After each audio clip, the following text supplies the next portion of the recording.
Welcome back to another episode of the Master Truth. I am the best host on this show because everyone else is afraid to be a host on this show for some reason. They think I'm going to be angry and bite faces off.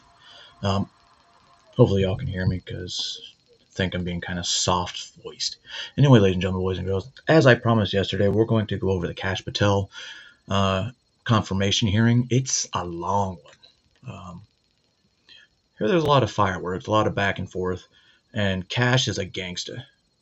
Don't let him fool you. The nigga's a gangster. Alright? So without further ado, no music, no nothing. We're going to get straight into this because, like I said, there's so much to listen to and go over with. So without further ado, if you're in here, do me a favor. Whatever platform you're on, hit the heart or the like button. I'm just curious. It's your price of admission. Now, ladies and gentlemen, without further ado, let's get into Kash versus Congress. Of quotes and half truths, some of which have already been dispelled by the chairman after the opening statements. Mr. Chair and Ranking Member, in my 10 years in the Senate, I hope I've established a reputation for being fair, doing my homework, and taking tough positions that have been met with harsh criticism. Heck, I've even been censured by my entire state and 30 counties for taking tough positions. And I stand by those decisions today and my decision to support Kash Patel. When President Trump announced his intent to nominate Kash, I contacted Trey Gowdy and others who worked with Kash, and they gave me glowing recommendations. So I called Kash on December the 2nd, and I offered to help him with his nomination. Since then, we have spent hours together, in person and on the phone. I've asked him difficult questions, and I've urged him to reach out to members across the aisle. In fact, Kash Patel has met with 60 members of the U.S. Senate. Every member except the last 3 who were sworn in, and the majority of the members on the other side of the dais in this committee and members off the committee. Chair Grassley, Ranking Member Durbin, friends and colleagues on the committee, I've completed my due diligence of Kash Patel, and I am honored to provide my strongest recommendation for his confirmation. Thank you, Mr. Chair. Thank you for that introduction. Before I swear you, I want to make clear that before you give your statement, if you want to introduce family and friends in the audience, you're welcome to do that. Would you please stand? Raise your hand.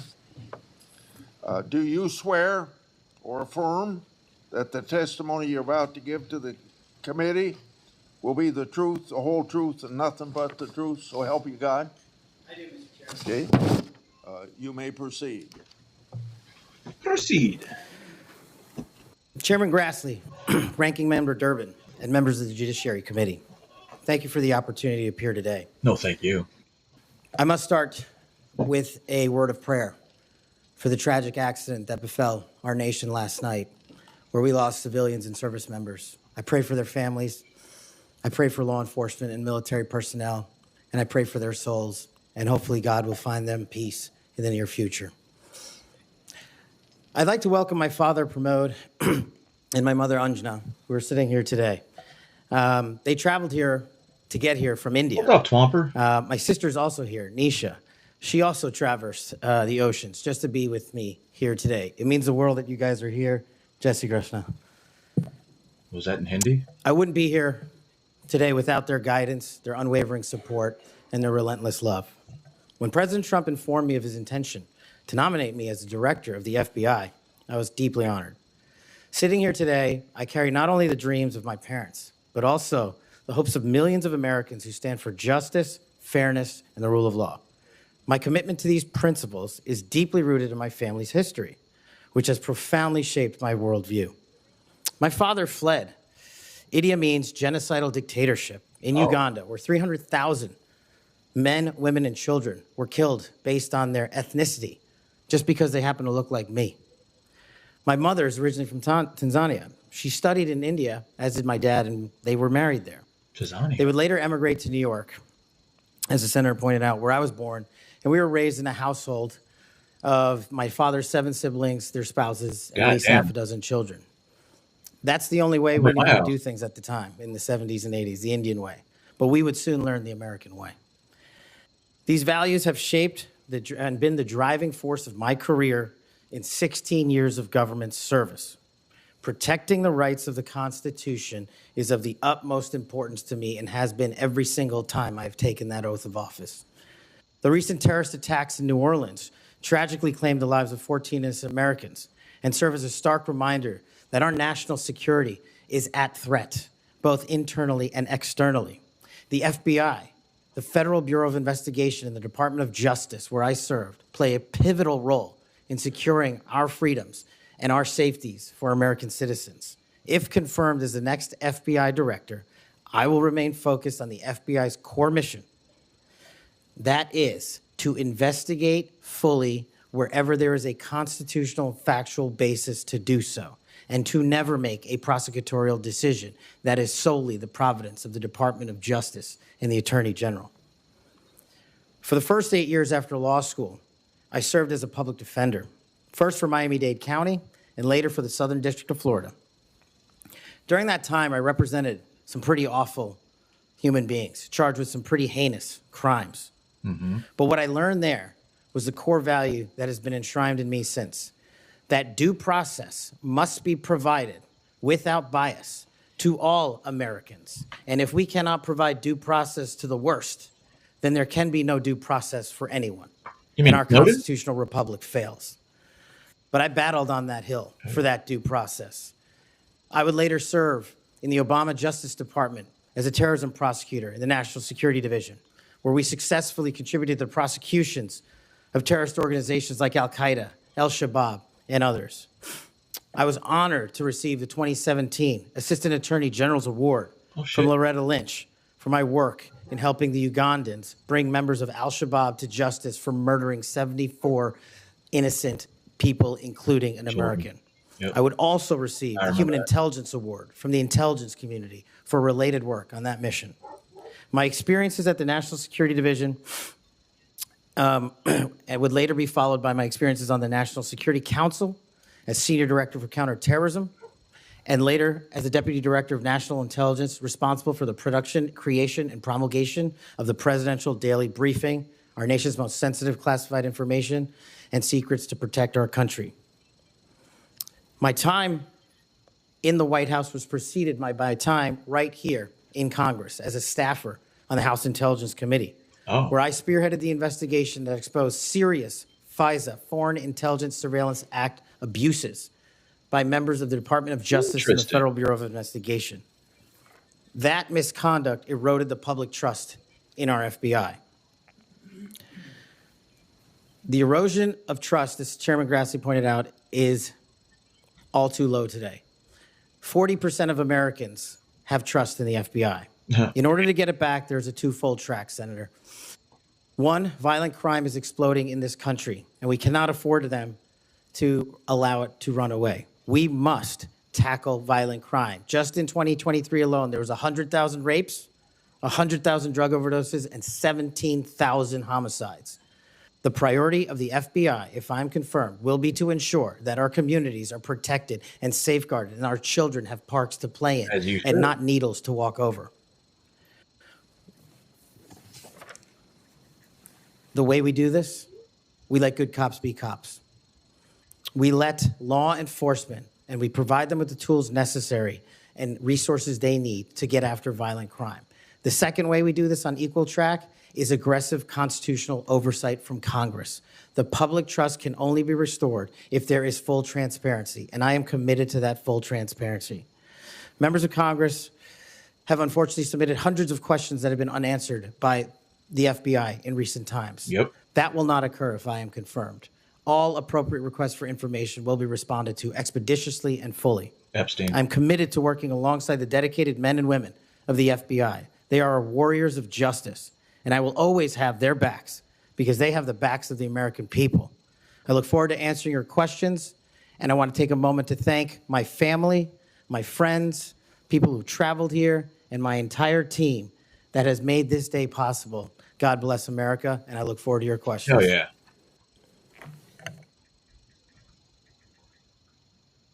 Let's get it. Grassley. 7 minutes first round, is that right? 7 minutes. 7 minutes. 3 minutes the second round.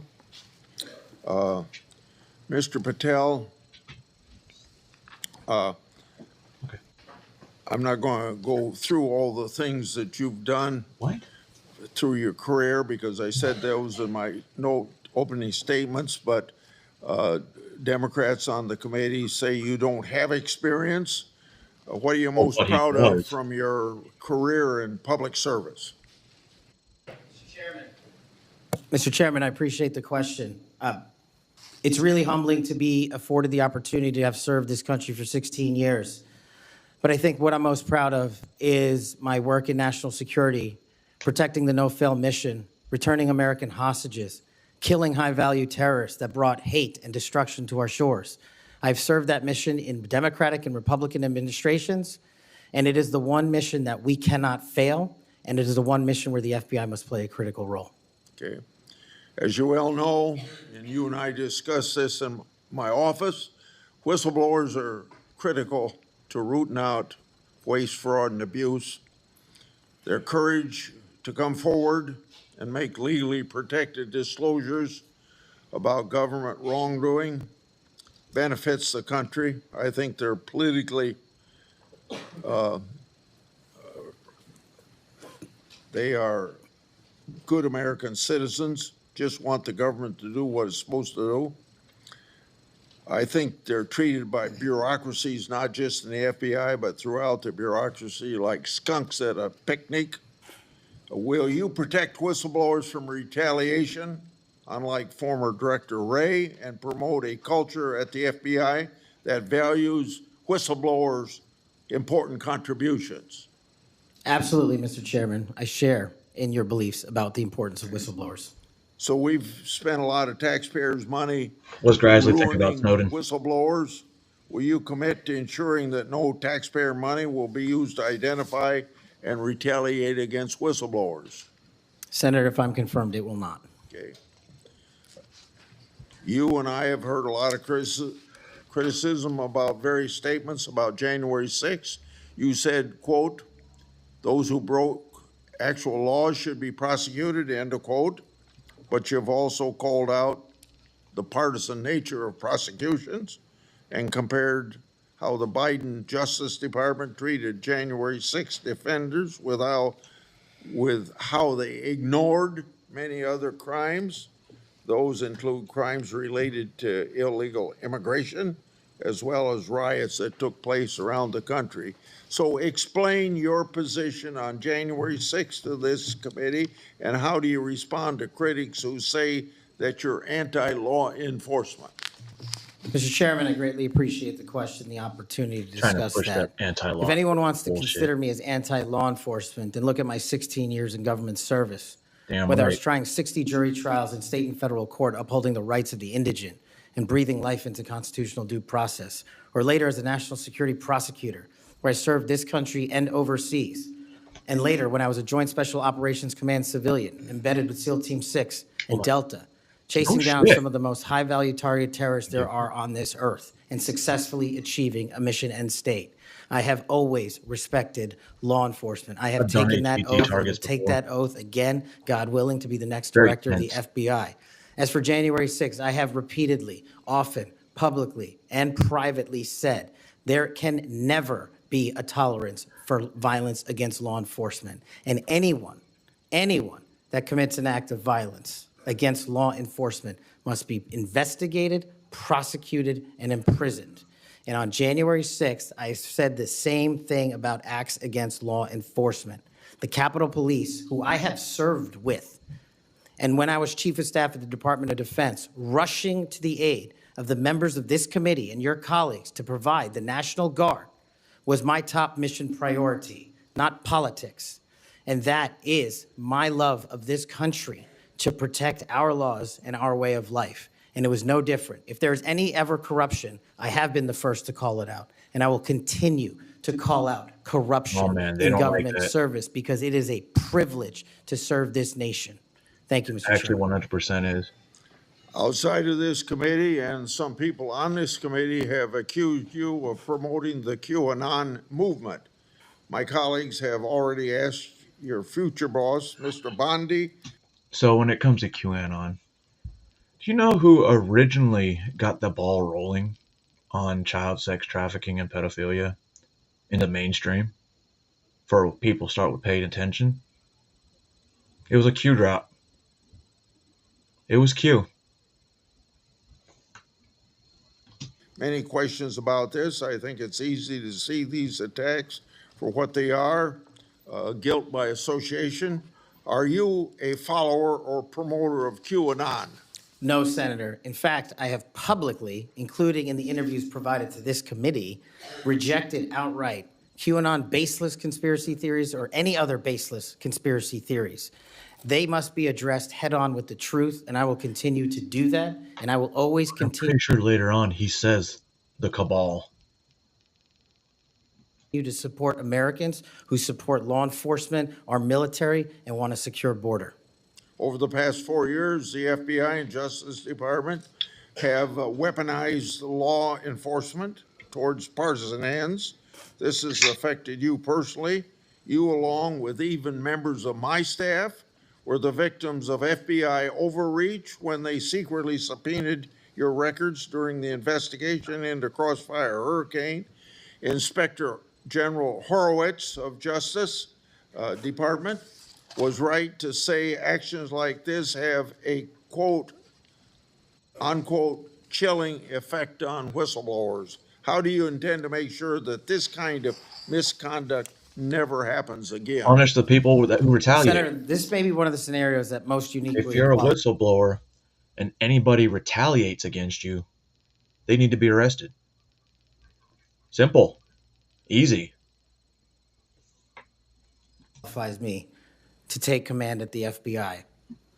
Having been the victim of government overreach and a weaponized system of justice and law enforcement, I know what it feels like to have the full weight of the United States government barreling down on you. And as the Biden Inspector General determined, those activities by the FBI and DOJ were wholly improper and not predicated What up, on Yeti? law and facts. I will ensure, if confirmed, that no American is subjected to that kind of torment, to that kind of cost, financially and personally.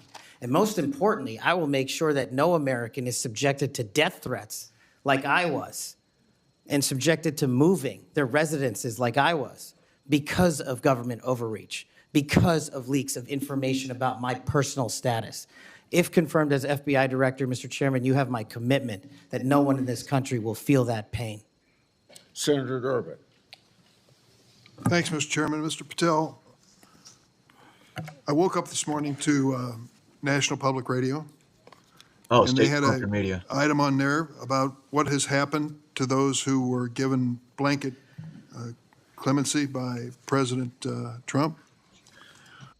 And the thing, people don't care that Biden pardoned child molesters, pedophiles, murderers, but they have a hissy fit about pardoning grandma who's been in jail for 3 years just for taking a picture in the rotunda. Come on, man. One of these individuals was a man named Matthew Huddle. Are you familiar with him? I'm sorry, what was the last name? Matthew Huddle. If you could remind me, Senator. Well, I was reminded again this morning, he's a man who's been found guilty of numerous crimes. The one described this morning was an outrageous situation where he beat his 3-year-old child to a point where the poor kid couldn't even sit down for a week. What up, Mr. Huddle Rockstar? was one of the demonstrators who came to the Capitol on January 6th. Glad you're here. You got anything lined up? I haven't seen you in a while. I mean, in chats I have. He was incarcerated and charged with and pled guilty to crimes that he had committed, violence against police officers. After he was released by President Trump, he returned to his home state of Indiana. A few days later, he was stopped on the road, pulled a gun on a policeman. The policeman, sheriff's deputy, turned, shot, and killed him. This is not. Now, you have to ask yourself with that shooting, that dude was in jail for a long time.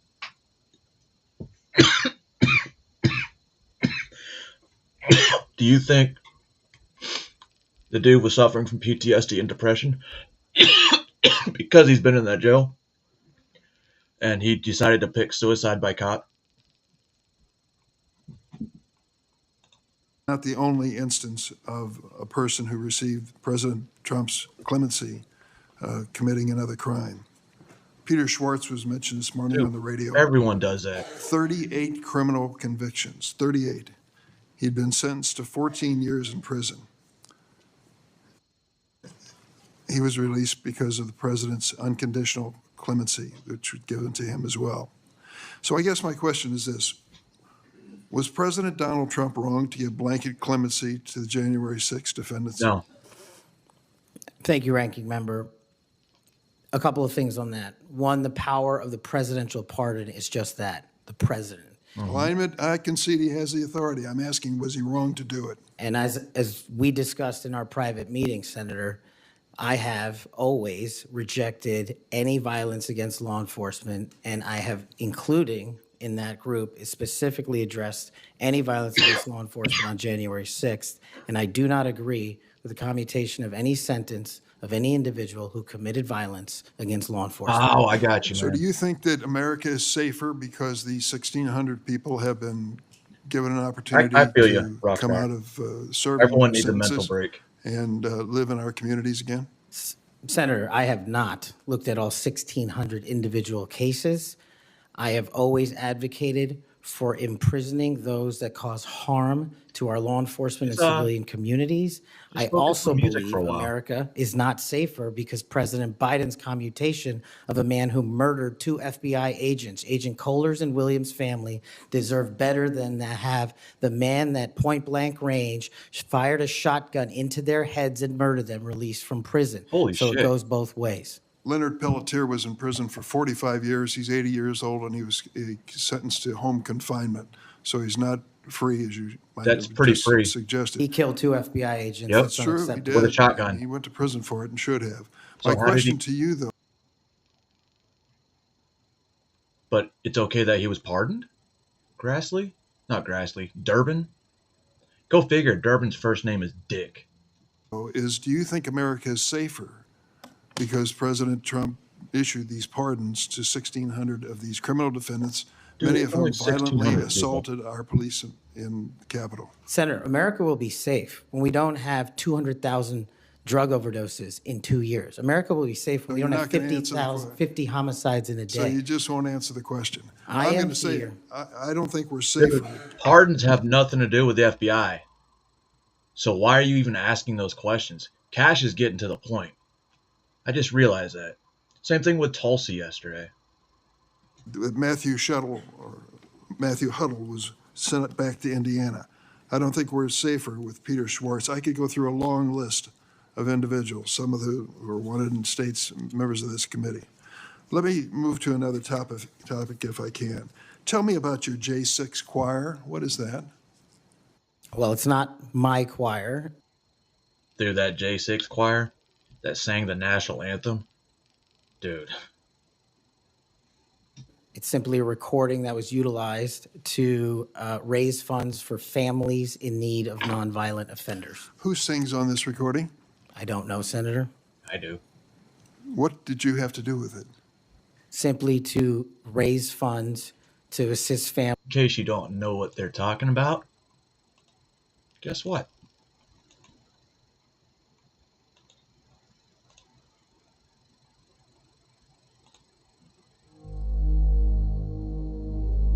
Music break.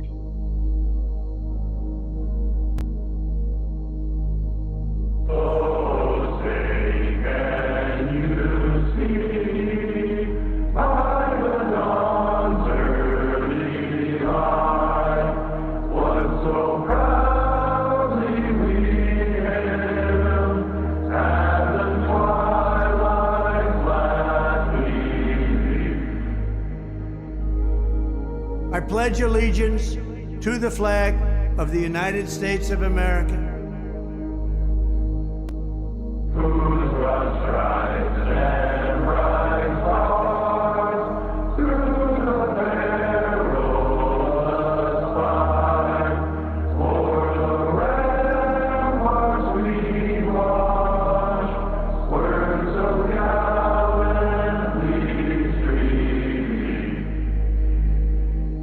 to the republic for which it stands,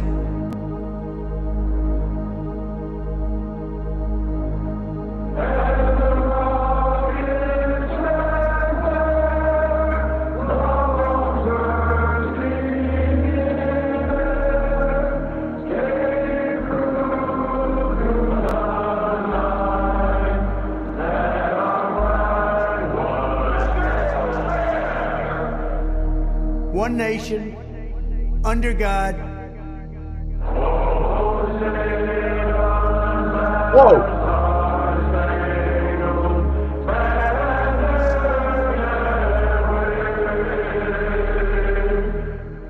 indivisible, with liberty and justice for all.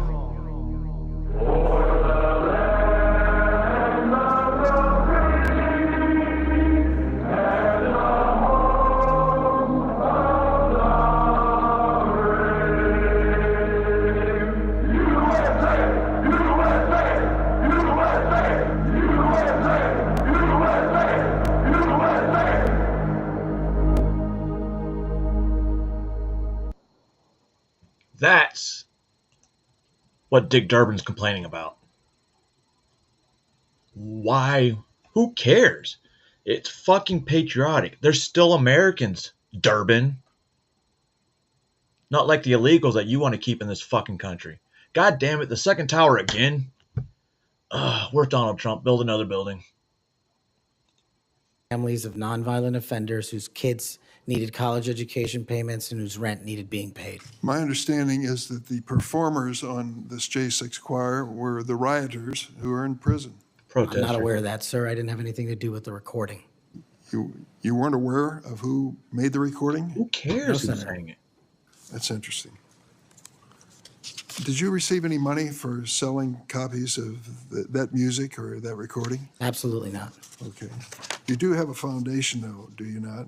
I'm very proud of the Cash Foundation and the $1.3 million we've given to families in need across this country, Exactly. including active duty service members, police officers, putting kids in college, and helping people in disaster relief areas rebuild their homes and their communities. One and Oh, O morning, LLC, are Joey. you familiar with I'm that? glad you're Sorry? on board. One and O LLC. I believe, Senator, you're referring to the LLC that one of the individuals has his private business with. Is it part of the Cash Foundation in any way? Only in that one of the members of the board has that LLC for his outside business. Andrew Allis? I believe that's his name, yes. Yes. Do you know how much was paid to him from your charitable work?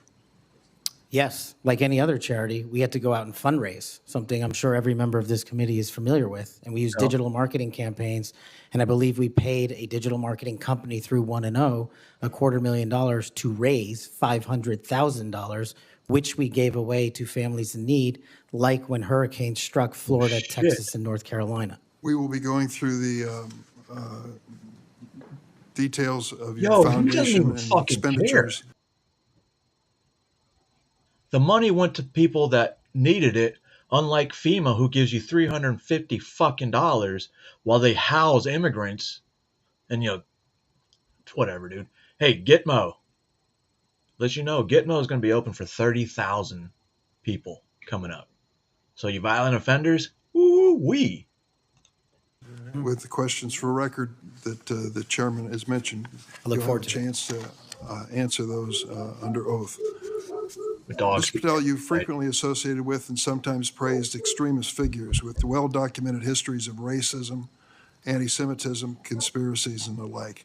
In September of 2023, you appeared with Laura Loomer Okay. at an event promoting your book, this one here.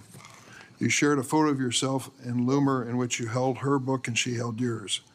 Just a few months before this event, Ms. Loomer posted on X that the September 11 terrorist attacks were, quote, an inside job. They were. Around that time, she accused Florida's First Lady, Casey DeSantis, of exaggerating her cancer diagnosis to gain voter sympathy. A number of my Republican colleagues on this committee have criticized Ms. Loomer's extremism. One of my colleagues described her as a, quote, crazy conspiracy theorist who regularly utters disgusting garbage. Another called her really toxic. Given all this, why did you associate with Ms. Loomer? Senator, As you Rumor can the see, I Jew? took a photograph with an individual who showed up at a book event.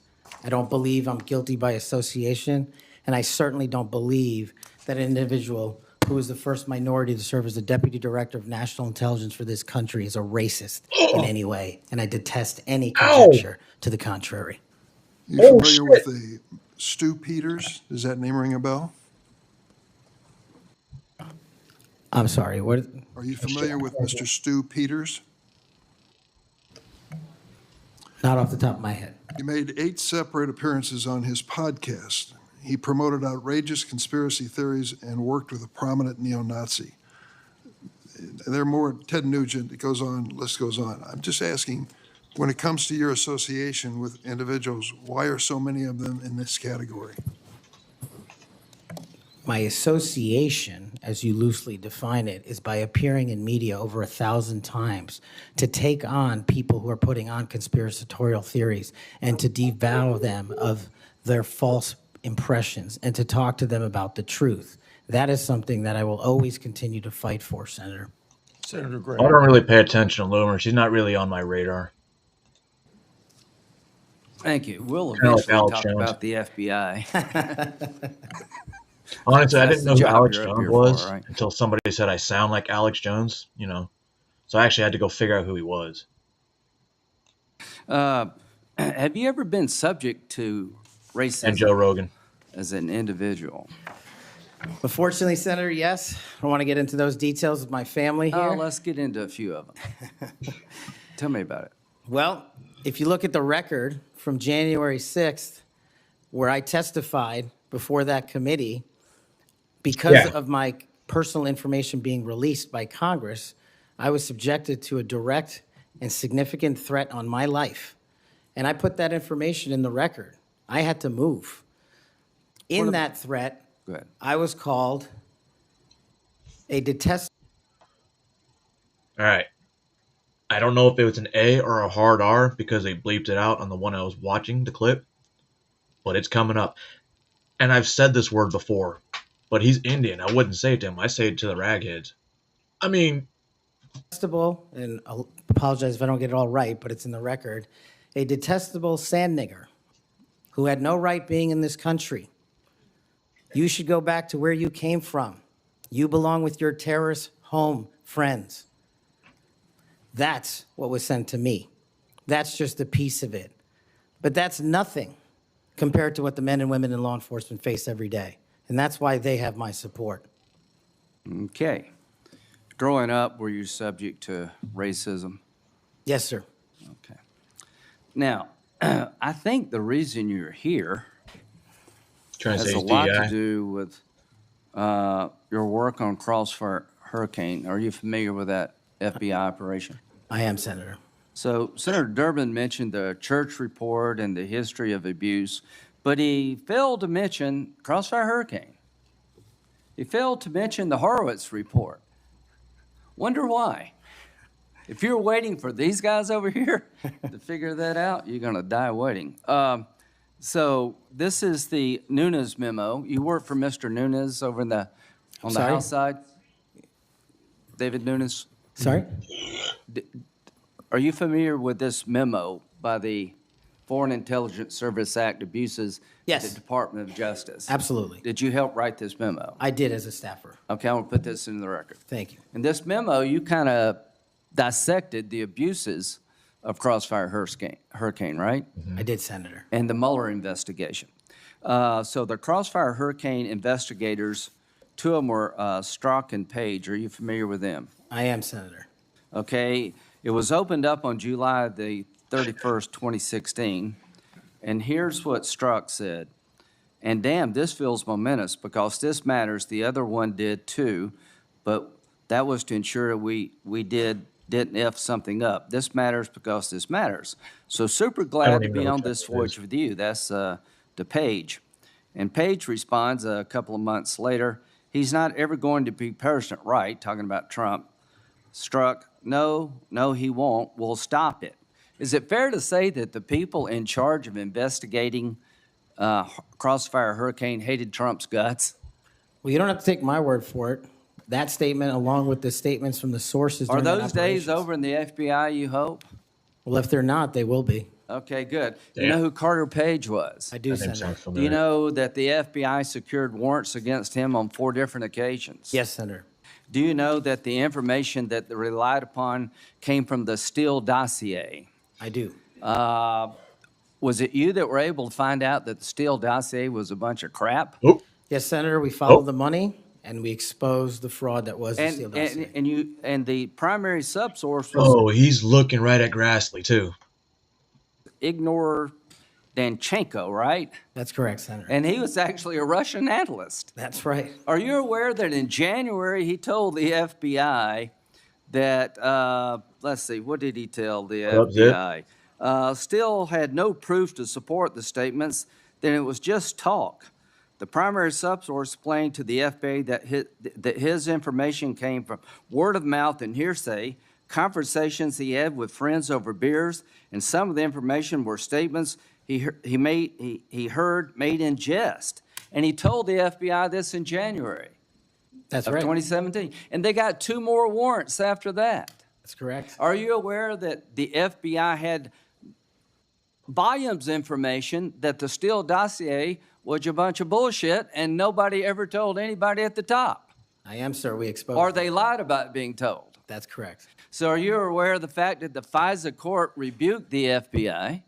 Are you aware of the fact that an FBI lawyer went to jail because he misled the court by manipulating a email from the CIA? I Oh am. wow. Do you believe that Crossfire Hurricane was one of the most disgusting episodes in FBI history of a corrupt investigation led by corrupt people who wanted to take Donald Trump down? Yes, sir. You think that's why you're in this chair today, to fix that? I think that's a big part of the Without reason. Crossfire Hurricane, this guy wouldn't be here. And my friends on the other side, I hate when they say that. like pulling teeth. The Horowitz investigation, the Inspector General labeled this fraudulent at its core, mismanaged at its core, running stop signs. At every turn, they went forward when they should have stopped. The Durham report said it was obviously politically motivated. FBI agents were telling anybody and everybody that would listen, this is not reliable, this is not trustworthy, but they plowed on. And because of you and Trey Gowdy and others, we now know about this. Everybody who signed the warrant under questioning by me said if they knew then what they know now, they wouldn't sign the warrant. Comey said that. Yates said that. Rosenstein said that.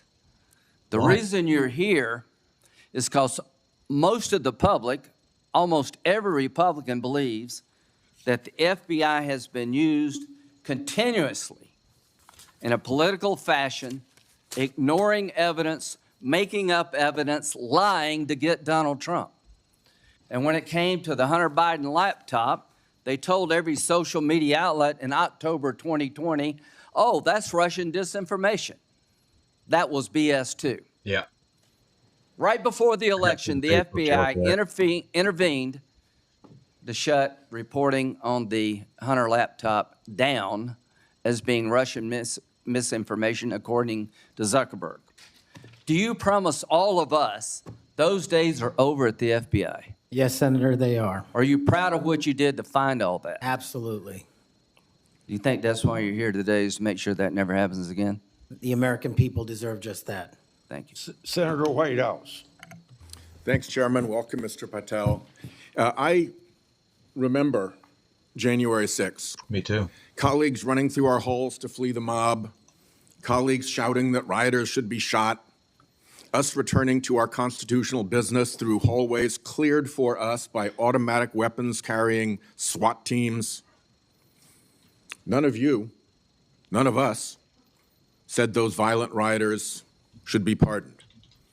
A Republican colleague said such pardons would be hard to believe, even absurd. Your former colleague J.D. Vance said the violent rioters should not be pardoned. Okay. Even Jim Jordan said pardons would, and I quote, focus on all the people who didn't commit any violence. Right. Well, Trump pardoned all of them. And there's a lesson in that. Every time you think Trump would never go that far, rethink that. We all seem to agree that violence against police is unacceptable, yet more than 600 people who physically attacked Capitol Police officers were just put back on the street, part of a 1,500-person personal Trump army, now out there with people who have proven themselves willing to do violence on Trump's call. In only 10 days, some are already back committing crimes.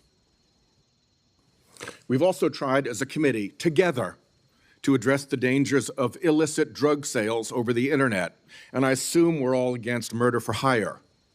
But Trump also just pardoned a dark web operator sentenced to life in prison for trafficking illegal drugs online and accused of soliciting murders for hire. But you don't want to talk about people soliciting children on the dark web. I mean, are you part of that, Mr. White House? I mean, you kind of give the vibes. Those Especially pardons, fucked up tie. as Mr. Patel has said, are a mistake, but they are also a signal that we are entering a strange and dangerous time. That is the context for today's hearing.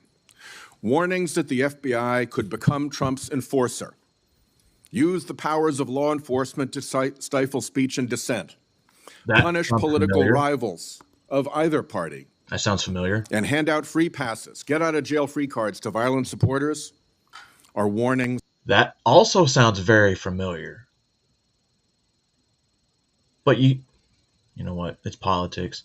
They're going to pick and choose. Oh, it's okay. It's all right. It's all right. I get it. We're just pawns in a game. We should heed.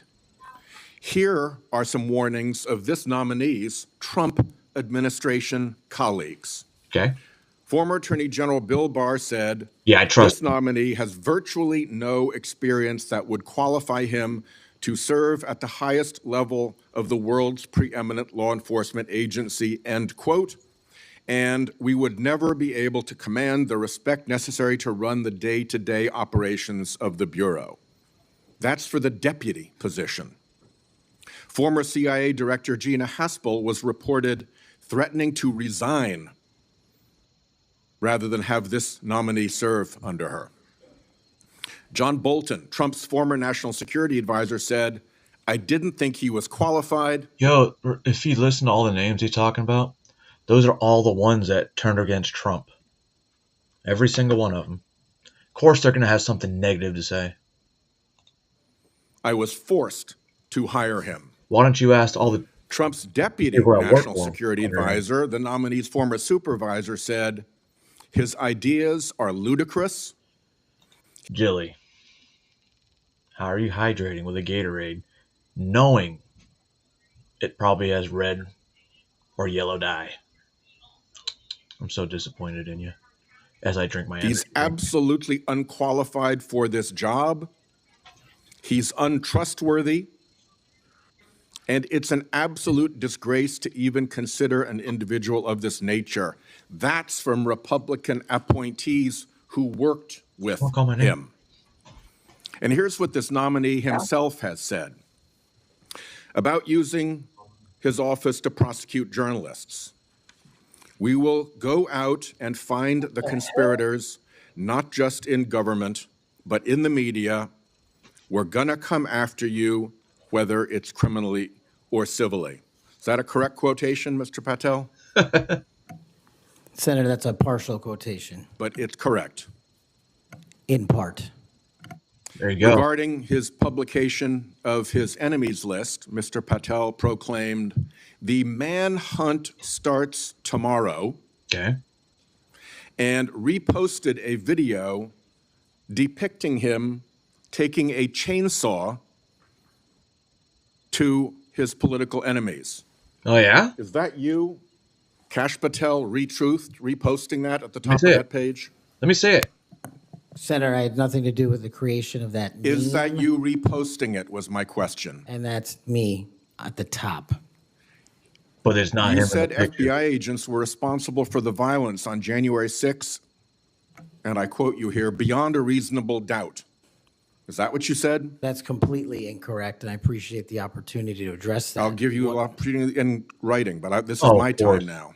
Have at it. An Inspector Attorney General investigation found that that was false.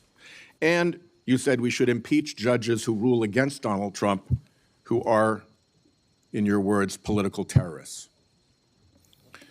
When this nominee tries to explain all this away, keep one thing in mind. He's testified under oath before a Colorado judge Okay. who presided over a Trump case in which he was a witness. And the judge found, and I'm quoting here, he was not a credible witness. His testimony is not only illogical, but completely devoid of any evidence in the record. That's from a judge. Okay. This is a dangerous time, and I ask all my colleagues to consider whether these plain comments by this person and by his own Trump administration colleagues should be given a blind eye, just overlooked. I don't see how, because Like the warning, being the director of the FBI, they're going to be in charge of investigating and arresting criminals, which is what they're supposed to do, right? Of course, you're going to have a judge and a bunch of former people talk negative about Kash Patel, talk negative about Tulsi Gabbard, talk negative about Pete Hegseth, talk negative about Donald Trump. But everyone's talking negative, but all those people are the reason Donald Trump got elected. Because he told them these are going to be in these key parts. And you put the right person in the right job, and you got it. They don't realize that. They act like their records are clean, like they've never posted anything. Pretty sure there's a senator that just said they need to fight Trump supporters in the streets. of pardoning violent January 6 offenders, they're warnings to be heeded. There is an unfathomable difference between a seeming facade being constructed around this nominee here today and what he has actually done and said in real life when left to his own devices. Conduct shows character. And if you look at history, you see the danger of security chiefs in authoritarian regimes becoming the tools of political power. The characteristics that they often show are that they are vengeful, that they are grandiose, that they are intemperate.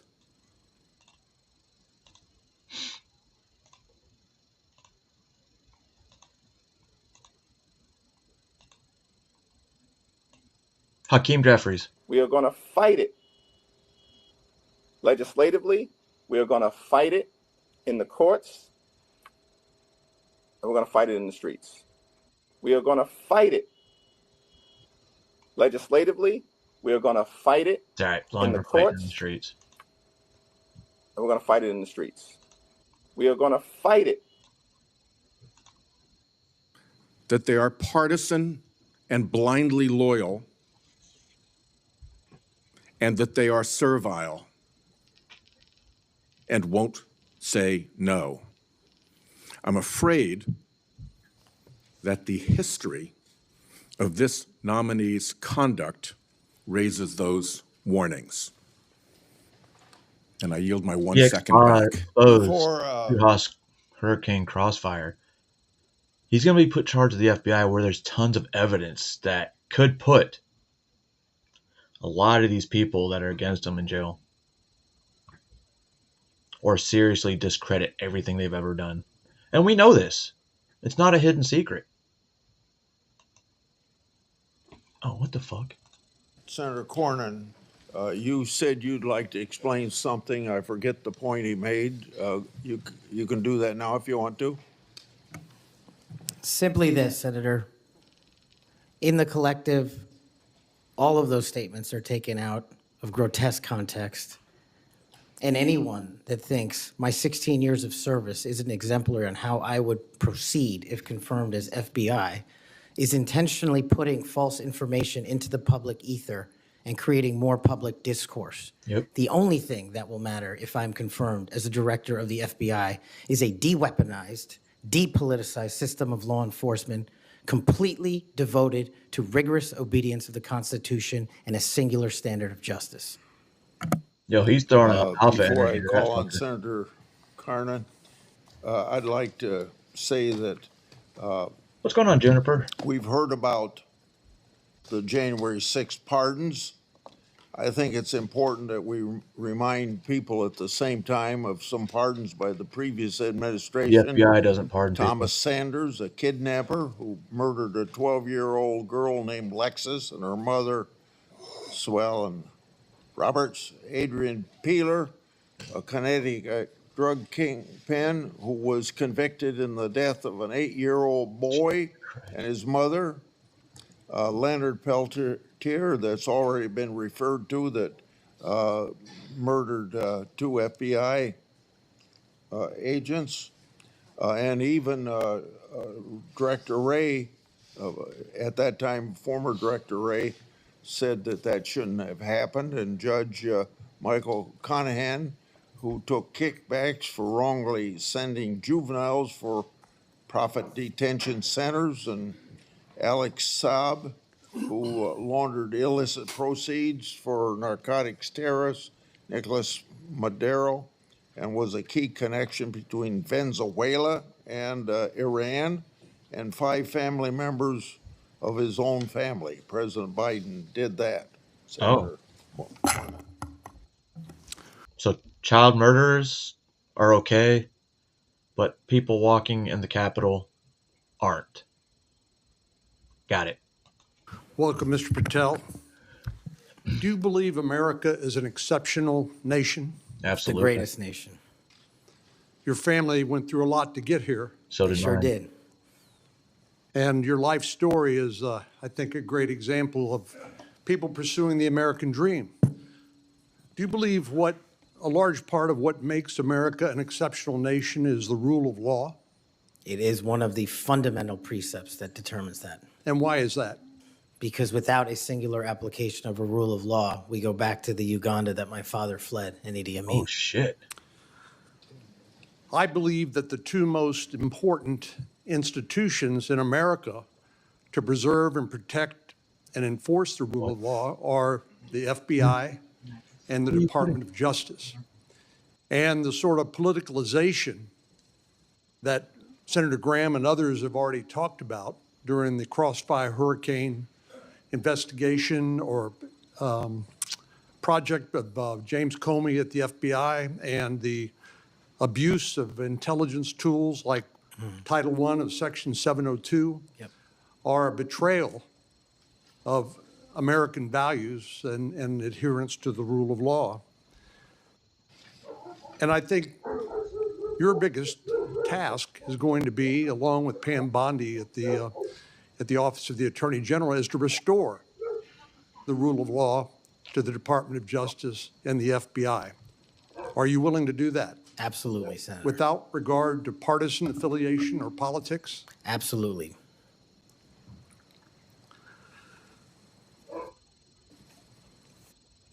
Do you believe President Trump, as the commander-in-chief, needs access to all of the lawfully available intelligence that can be collected by the American intelligence community in order to inform him so Yeah. that he can make good judgments as commander-in-chief to assure the safety and security Is of that the really American even a people? question? Having been responsible for the collection and predication and promulgation of that intelligence, I firmly believe he and every president must have it. Exactly.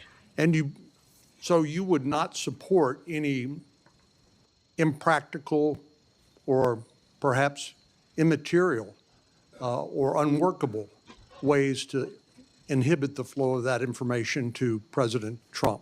No, I would not.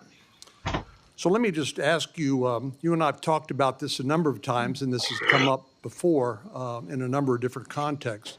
But as I've always said, I think Section 702 of the Foreign Intelligence Surveillance Act is the most important law that most Americans have never heard of.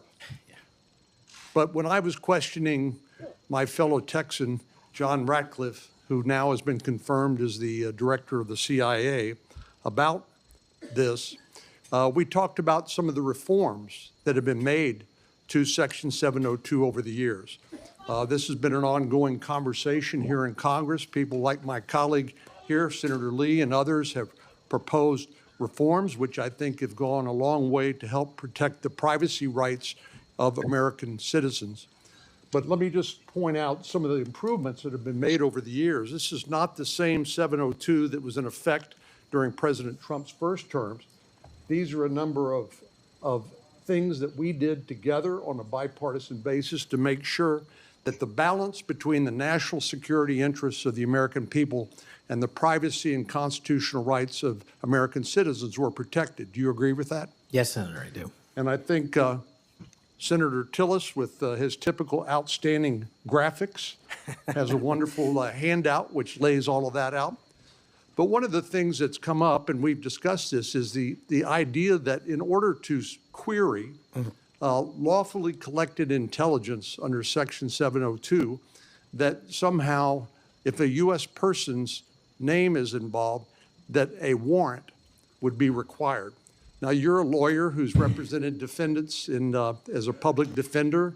You understand that what probable cause is required, what sort of evidence is required to be produced to a judge in order to get a warrant. Do you believe a warrant requirement is a practical and workable or even a necessary? Yo, how does this motherfucker? Oh, never mind. It's probably so they know who it goes to.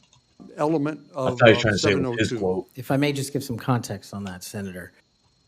Having a background not only utilizing FISA and 702 as a national security prosecutor, but as a civilian at JSOC and later as an intelligence official and the Deputy Director of National Intelligence, 702 collection formulates over 45% of the presidential daily briefing that you referred to earlier. I actually have heard it's as high as 60%, It but can- anyway, it can- it's a lot. It's a lot. And the issue for me is not with FISA and 702. The issue has been those that have been in government service and abused it in the past. And so we must work with Congress to provide the protections necessary for American citizens. Dealing with these matters, including hostage rescue operations in real time, which we use FISA collection to find and save American hostages, having a warrant requirement to go through that information in real time is just not comportive with the requirement to protect American citizenry. I'm all open to working with Congress on finding a better way forward, but right now, these improvements that you've made go a long way. Well, and Director Ratcliffe said that he did not believe that, given the context of 702 collection, whether a foreign target communicates with a U.S. person, that there'd be sufficient evidence to go to the Foreign Intelligence Surveillance Court or any other court to demonstrate probable cause. Do you agree with that? Yeah, just in real time, Senator, excuse me, it's almost impossible to make that function and serve the national no-fail mission. I think you hit the nail on the head when you point out the lack of trust. Any of these tools can be abused by people who are willing to break the law or abuse these tools or violate the public trust. Director Ratcliffe again used, I thought, a helpful analogy. I'll see if you agree with it. He said the knives in your kitchen have a very useful and beneficial purpose, but they too can be misused do you agree with that? Absolutely, Senator. And similarly, do you agree that tools like Section 702 of the Foreign Intelligence Surveillance Act can be used appropriately to protect national security, but they can also be abused by people who are willing to cross a line they should not cross? They're both true, and that's why we need to work together to make sure Americans have trust again in these surveillance measures that we utilize to protect our country. Thank you. Senator Klobuchar. Oh, fuck. Thank you very much, Mr. Chairman. Mr. Patel, I think you know that I have great respect for the men and women of the FBI, their mission, fidelity, bravery, integrity. I believe they deserve a director who respects their work and sacrifices, and they deserve a director who's focused on their mission. This is not about bingo cards or games. This is not about revenge. This is about the safety of our country and the people that work in the FBI. And the FBI runs on facts, it runs on truth. No, they Truth don't. matters, and without truth, the whole system breaks down. You said that Donald Trump has every right to tell the world that in 2020, 2016, and every other election in between was rigged by our government because they were. They were. Yes or no, did you say that? I don't have that statement in front of me, but Okay, that if was you're- from August 27th, 2023 Thrive Time show. I'll put it on the record. These claims made in that statement were rejected by courts, including by Republican judges. Is that correct? Yo, how many Democrats said the 2016 election was stolen? Right? How many Democrats said it? You're one of them, so we can't trust you. I don't have enough of the facts in front of me to make that I assessment. will put that statement on the record, but I think everyone in this committee, including the Republican members, Bro, know. I used to sleep on a My Pillow until the Army was like, "Hey, check out this Medcline pillow," and I was like, "Oh, the Army, Zippity." Saw this Medcline pillow, and I was like, "Wait," and it had a DoD, not a DoD, a government contract number. So I was like, "Fuck, let me ask the VA," and then bam. Knows that these statements were rejected by courts. You were asked about the police officers in the Capitol who testified in the January 6 hearings, and you accused them of lying. Is that correct or not correct? I don't think that's accurate. Okay, Joe Pack's podcast, March 2024, we'll put it on the record. I was there. The police officers were heroes that day.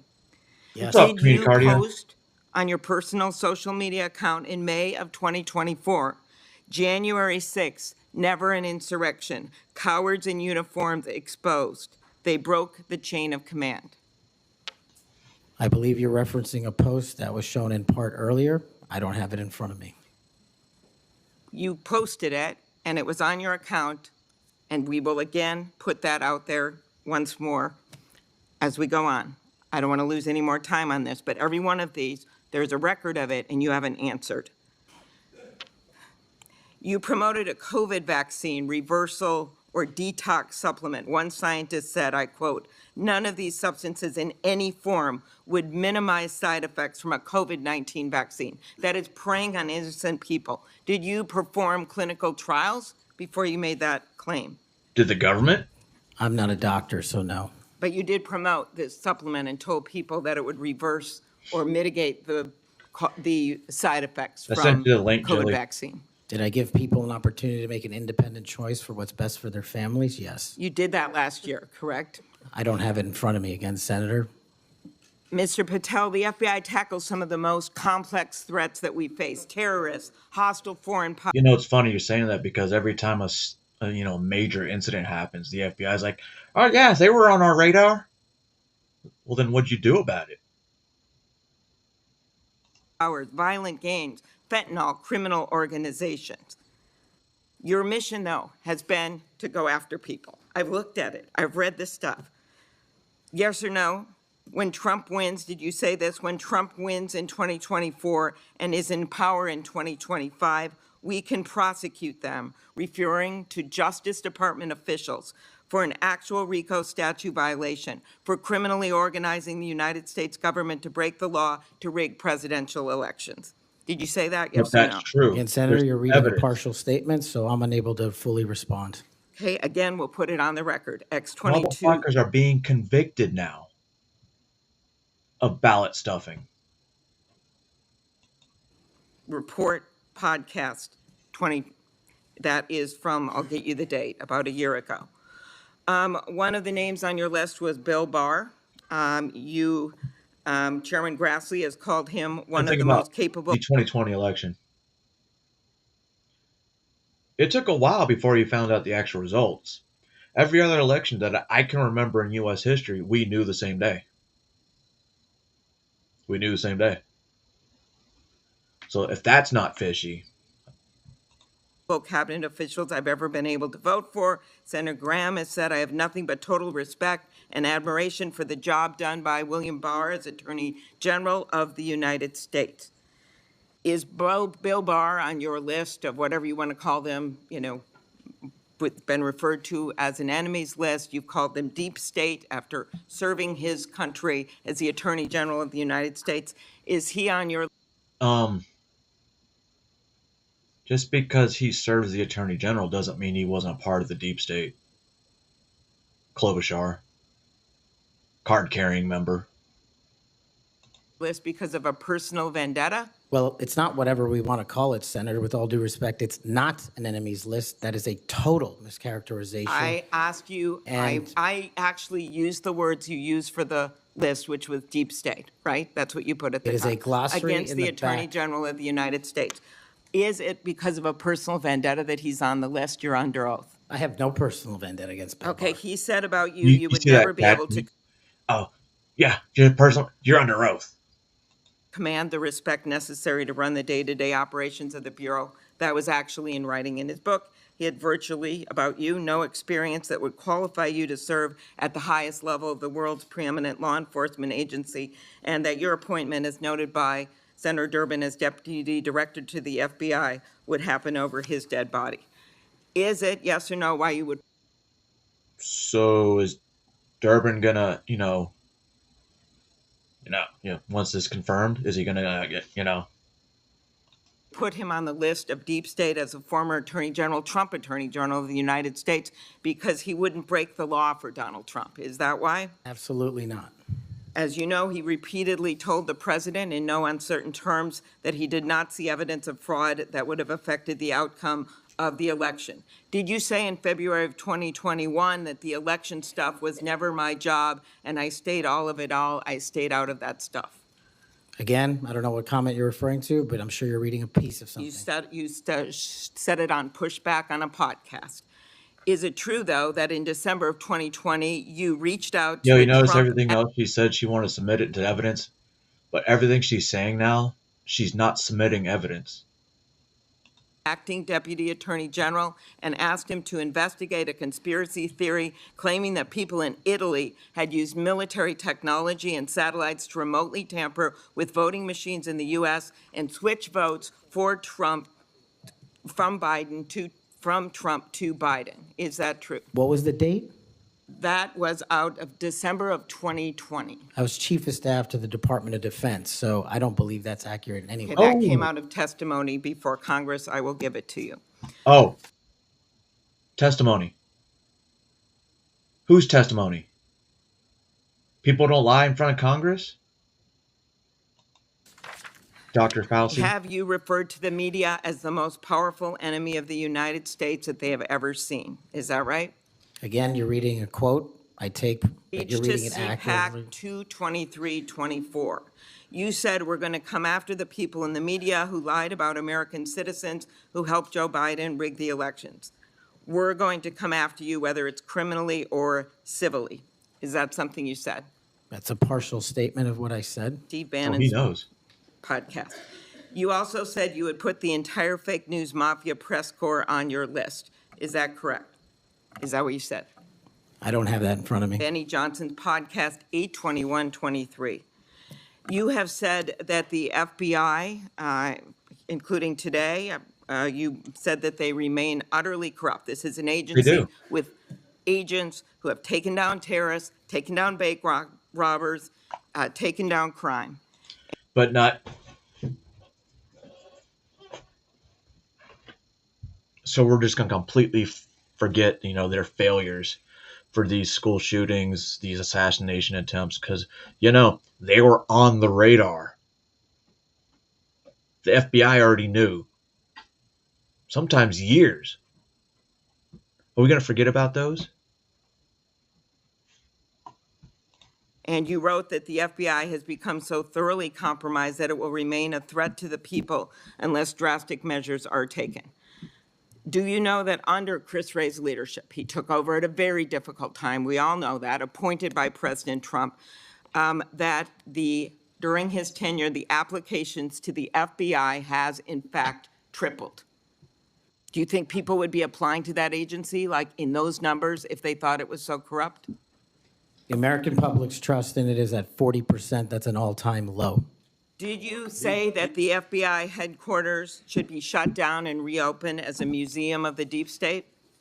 Mr. Chairman, are we allowed to go an extra time? Let's see, you get a second round.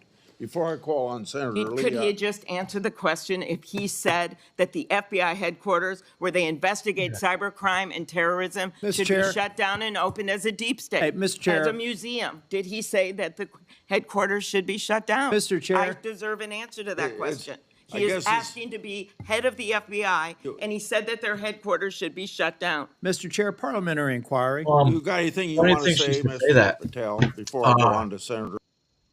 Because he wants to shut down that FBI headquarters, but at the same time, the FBI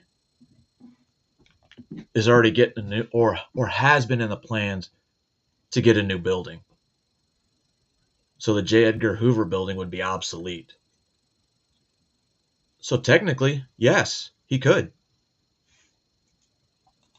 Early. Simply this. If the best attacks on me are going to be false accusations and grotesque mischaracterizations, the only thing this body is doing is defeating the credibility of the men and women at the FBI. I stood with them here in this country. In every theater of war we have, I was on the ground in service of this nation. And any accusations leveled against me that I would somehow put political bias before the Constitution are grotesquely unfair. And I will have you reminded that I have been endorsed by over 300,000 law enforcement officers to become the next director of the FBI. Let's ask them. Mr. Mr. Chair. Chairman, I am quoting his own words from September of Done. 2024. Klobuchar, you're done. It is his own words. It is not some conspiracy. It is what Mr. Patel actually said himself. Facts matter. You forget that you had 3 minutes in the next round to say what you just said. Damn. Okay, I'll say them again. Okay. Before I call Lee. Mr. Chair, just parliamentary inquiry, and it was on time. It wasn't disputing any of the debate, but I intend to keep to my 7 minutes, and I appreciate you keeping everyone to it. If we go over, can we have that decrement against the time in the second round? I think you should. If a member goes over, not that was think they actually should. 10 minutes, Mr. Chair. I'm not sure that I want to, sometimes it's faster to get things done here, just letting people shout and than it does to shut them up. Mr. But Chairman. You're a wise man, Mr. before Chair. we- Thank you. before we Mr. go Chairman, to- Mr. Chairman, Kennedy. Before we go to Lee, Mr. Chairman, You better listen to yes, Kennedy. what do you want? Holy shit! Go to Mr. Lee, Chairman, yes, what do you want? I love this guy. Mr. Chairman, I'm unlike Senator Tillis. I mean, if we're going to start this, I want an extra 3 minutes. Well. Now, my friend Senator Klobuchar went 3 minutes over. So, here what you're saying is the chairman wasn't a very good chairman by not shutting her up. But I've gone through this before, and I think I know how to handle it and get Well, this done. I think you're a star-spangled awesome chairman. I just want to say that for the record. But if you're going to let somebody over there go 3 minutes over, I want my extra 3 minutes. Well, Makes let's see if it's abused by anybody else before we make that decision. I'm just telling you, I'm going to abuse it. Hell yeah. I'm not going to let you abuse it. You're a good man, Mr. Chairman. Before I go to Lee, I want to put a record statement in the record from 56 former FBI agents wrote to this committee to support this nominee. Quote, never has the FBI faced such an urgent and compelling need for comprehensive reform as it does today. Mr. Patel has proven he possesses the breadth of experience required to FBI address agent. these challenges. His leadership, expertise, and vision make him uniquely qualified to guide the FBI through this pivotal moment. For these reasons, we stand in full support of Kay That's Patel's actual FBI nomination. employee. Any objection? So ordered. Holy Mr. Lee. shit. Mr. Patel, while we're talking about your wards, let's talk about the cowards in uniform comment for a moment, can we? Please. Would you like to tell us what that was? Put it in context, help the committee understand what that was about. I think it's important. Thank you, Senator. During that time, on January 6th, I was serving as Chief of Staff at the Department of Defense. And days prior, we had received the authorization from the President to issue the National Guard to protect you and your colleagues. But as you know, the law requires a request before the deployment of that guard. That request did not come in until the afternoon of January 6th. Once that request came in, this, unfortunately, as has been confirmed by his own testimony, I believe, the Secretary of the Army, Ryan McCarthy, failed to immediately deploy the National Guard and instead took a break to speak to media and make personal phone calls. Yep.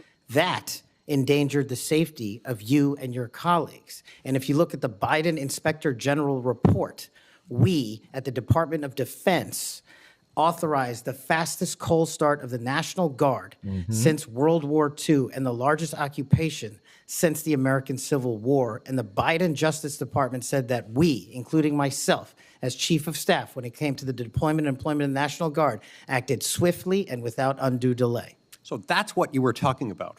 And that's why you had the reference to the UCMJ. Tell us what that means. Uniform Code of Military Justice is for uniform officers who betray the code of justice and also act inappropriately. And I thought any delay to have the National Guard arrive on scene here must be called out, whether it was a fellow Republican or not, especially someone under my auspices running the Department of Defense. Okay, so moments ago when Senator Durbin displayed a chart with that quote, there was a reference in part of it to the UCMJ. That's what it was referring to. Yes, sir. Those were the cowards in uniform. Those people who didn't do what they were supposed to do, and a lot of people were put in danger as a result. That's correct, Senator. Okay, thank you. That's very good to know. Mark Milley. I do find it significant that we've heard all kinds of aspersions cast in your direction by people who do not know you, by people who do not share your worldview, by people who do not share your commitment to the Constitution or your commitment to public service. I find it astounding that they're willing to say this amidst such great ignorance, and I find it equally heartening that the 56 former FBI officials who know you best, who have worked with you, who actually know who you are, who actually share your view of the Constitution, of the view that you ought to be a law enforcement agency and not a weapon of political warfare. These are the people who stand by you. Those who cast aspersions don't share those views. Would I be correct in surmising that? Yes, sir. Let's talk about the Fourth Amendment for a moment. The Fourth Amendment tells us that in order for the government to breach your expectation of privacy relative to your person, your home, your papers. They want to search that. If they want to seize you, they've got to get a warrant. And that warrant has to describe with particularity the persons or places to be searched or to be seized and to connect them up with a showing of probable cause. Now, in the case of FISA 702, we're dealing with a somewhat different universe. Now, moments ago, we heard some discussion about FISA 702, about suddenly we've got a different FISA 702 than what we had when President Trump was last in office. Is that true? Because by my count, FISA 702 has not changed substantively since President Trump was in office last. That's correct. Okay. And there was also some back and forth discussion about FISA 702 and the use of it and the fact that in real time, it might not work to get a warrant. This, in my view, misses the point. The concern that the American people have with FISA 702 is not about the real-time collection of communications regarding foreign targets. The concern is that once those communications are stored, you have within them what are referred to as incidentally collected communications of Americans, text messages, emails, recorded phone calls, and so forth. If they want to go in and search for someone, let's say you, if someone wants to go into one of those databases after they've been collected, let's see if you're unwittingly communicating with somebody who, unbeknownst to you, happens to be an agent of a foreign power or otherwise under surveillance under FISA 702.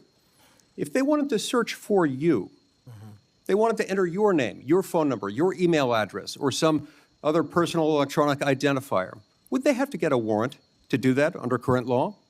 Under current law, I believe so, Senator. Under current law, they routinely access that without getting a warrant.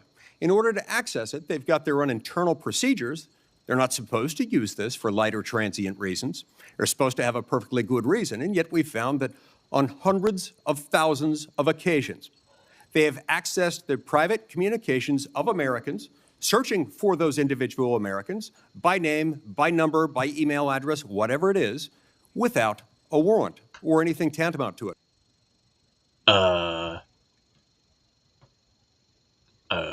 Yeah. Looking people up. Yeah. Public information. On occasion, they've even been used for overtly nefarious reasons. One agent deciding to look in on his father because he suspected his father might be having an extramarital affair. On another occasion, an agent looked at people who were thinking about renting an apartment from him to make sure they were upstanding citizens and could be trusted. Are these appropriate uses of FISA 702? As you alluded to, the FISA court, it's not me deciding it. The FISA court put out a report in 22 or 23 where 255,000 illegal improper queries of American citizens had occurred. 255,000 reasons why the American people don't trust it. And that's what we must work together with Congress and me, if I'm confirmed as FBI director, restore that trust and protect the mission. Music to my ears, because I've been a U.S. Senator for 14 years. I've been on this committee the entire time. You were the very first FBI director or FBI director nominee who, when I've asked about this, hasn't said, oh, don't worry about it. We'll handle it okay. We've got good people on the inside. We would never breach the trust of the American people. Do you know what? They were lying. I was willing to believe that they thought they were telling the truth, but they were mistaken. But they were lying. Time has told us that they were lying. You will not lie, and that's why I wholeheartedly support you. In the closing seconds that I have, I want to add my dismay and my disgust for the fact that you've been smeared, you've been attacked. You've been associated with racism, with being a Nazi. You are none of those things, sir. Just as your father lived as a racial minority in Uganda, you've been raised as a racial minority in this country, and you've been nothing but a patriot. Your commitment to the Constitution, to the rule of law, and to the American people is remarkable. And I'm honored to know you, to call you my friend, and to give you my vote. Thank you. Thank you, Senator Coons. Thank you, Chairman Grassley. Mr. Patel, to you and your family, congratulations on your nomination. And we had a constructive conversation last week. I appreciate your taking the time. In particular, a conversation about the prosecution of the World Cup bombing in Uganda that took the life of a Delawarean whose family I knew, I found moving.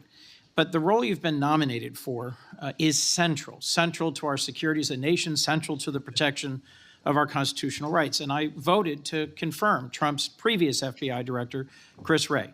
I believe he's lived up to the Bureau's motto of serving with fidelity, bravery, and integrity. And I also think my vote for him and for many of Trump's cabinet in his first term shows I take my constitutional advice and consent role seriously and do not reflexively vote against his nominees. I look at three factors when I assess a nominee: qualifications and experience, policy views and whether they're in the best interest of the American people, and character and capacity to do the job independently where called for. My colleagues have referenced quotes from Attorney General Barr, National Security Advisor Bolton. The FBI is enormous, 38,000 agents, $9 billion budget. I am troubled by your lack of senior law enforcement leadership. We disagree on some important policy views, but the thing that bothers me the most is a whole series of statements you've made in a variety of settings that suggest you would struggle to be independent from White House direction or control, as has long been the modern history of the FBI. He said the Who does the Constitution, director not of the White FBI House. work for, Mr. Patel? Senator, thank you for that question. The immediate report for the director of the FBI is into the Office of the Deputy Attorney General. Then that report is taken into the Office of the Attorney General and ultimately the White House and the chain of command there. Chain of command. So the FBI works for the White House? No, the FBI is a member of the Department of Justice and has been the longstanding And application. who does the Department of Justice work for? They're in the Who you work executive for? branch, as all members do at the White House. Attorney General Bondi gave a different answer when I asked her the same question, that they work for the Constitution and the American people.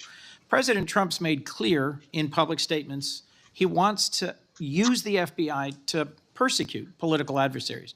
He's publicly said that folks ranging from Liz Cheney to Adam Kinzinger to former Vice President Harris should be investigated and criminally prosecuted. If President Trump were to order you to open an investigation into any of these individuals, let's say Vice President Harris, would you? Senator, this question speaks directly to my ability to leave political bias Yeah, it does. and allow independent behavior to be the only guiding light. As a public defender, I learned that in the harshest of arenas. And any law enforcement investigation, if I'm confirmed at the FBI, will only be launched on the following qualification: a factual, articulable, legal basis to do so. The president has said publicly that he will allow the FBI to remain independent, and I have said as much as well. So if FBI agents brought to you a factual legal basis, predication, and you are about to refer it to a prosecutor, and you get a call from the White House saying, don't proceed. This Oh, that is a sounds major like donor. the This Biden is someone close to the president. laptop. This is inappropriate. What would you do? Simple. I think you answered it partially in your question. The line agents, the brick agents who are trained to bring investigations on behalf of the FBI will make that decision-making process, and they will only have my full support so long as it upholds absolutely every value of the Constitution. And that's it. So your predecessor, I went back and looked, and I asked the same questions of Director Comey and Director Wray. Director Wray, quoting former Attorney General Bell, said, "You should be willing to resign if necessary over conduct if you're pressed to engage in it that's unethical, illegal, or unconstitutional." So why didn't he step down? If pressed by the president, would you resign? Senator, my answer is simply, I would never do anything unconstitutional or unlawful, and I never have in my 16 years of government service. Would you be willing to resign the post of FBI director if pressed and given no choice but to obey the order or resign? Senator, I will always obey the law. Does Ooh. obeying the law require you to, as Attorney General Bell said, as FBI Director Wray said, refuse the order or resign? I'm not familiar with the extent of the law that you're referring to, but my answer is simple in my 16 years of government service. We will simply follow the law. And I've done that in Obama Justice Department, in Republican Justice Departments, in the Obama military, in Republican civilian capacity. I have never once wavered from my constitutional oath of office. Mr. I'm not Patel, about your to start. predecessors in this role have been clear that they would be willing to resign if forced or directed to do something unethical or illegal. Well, that's because they are weak and they'll just resign. They know, oh, we don't want to fight it, so we're just going to quit. That's not the kind of people you want. You want people that'll fight it. You know? Compromise based off evidence. Follow the Constitution like this guy said. If it's unconstitutional, he's not going to follow it. He already said it. Tulsi Gabbard, she's going to do everything under the Constitution because that's the basis. She swore an oath to it. That's what these guys are doing. They're swearing an oath to the Constitution, not any political party, not any specific person. It's in your oath as well. You will support and defend the Constitution of the United States. Well, maybe that's my oath.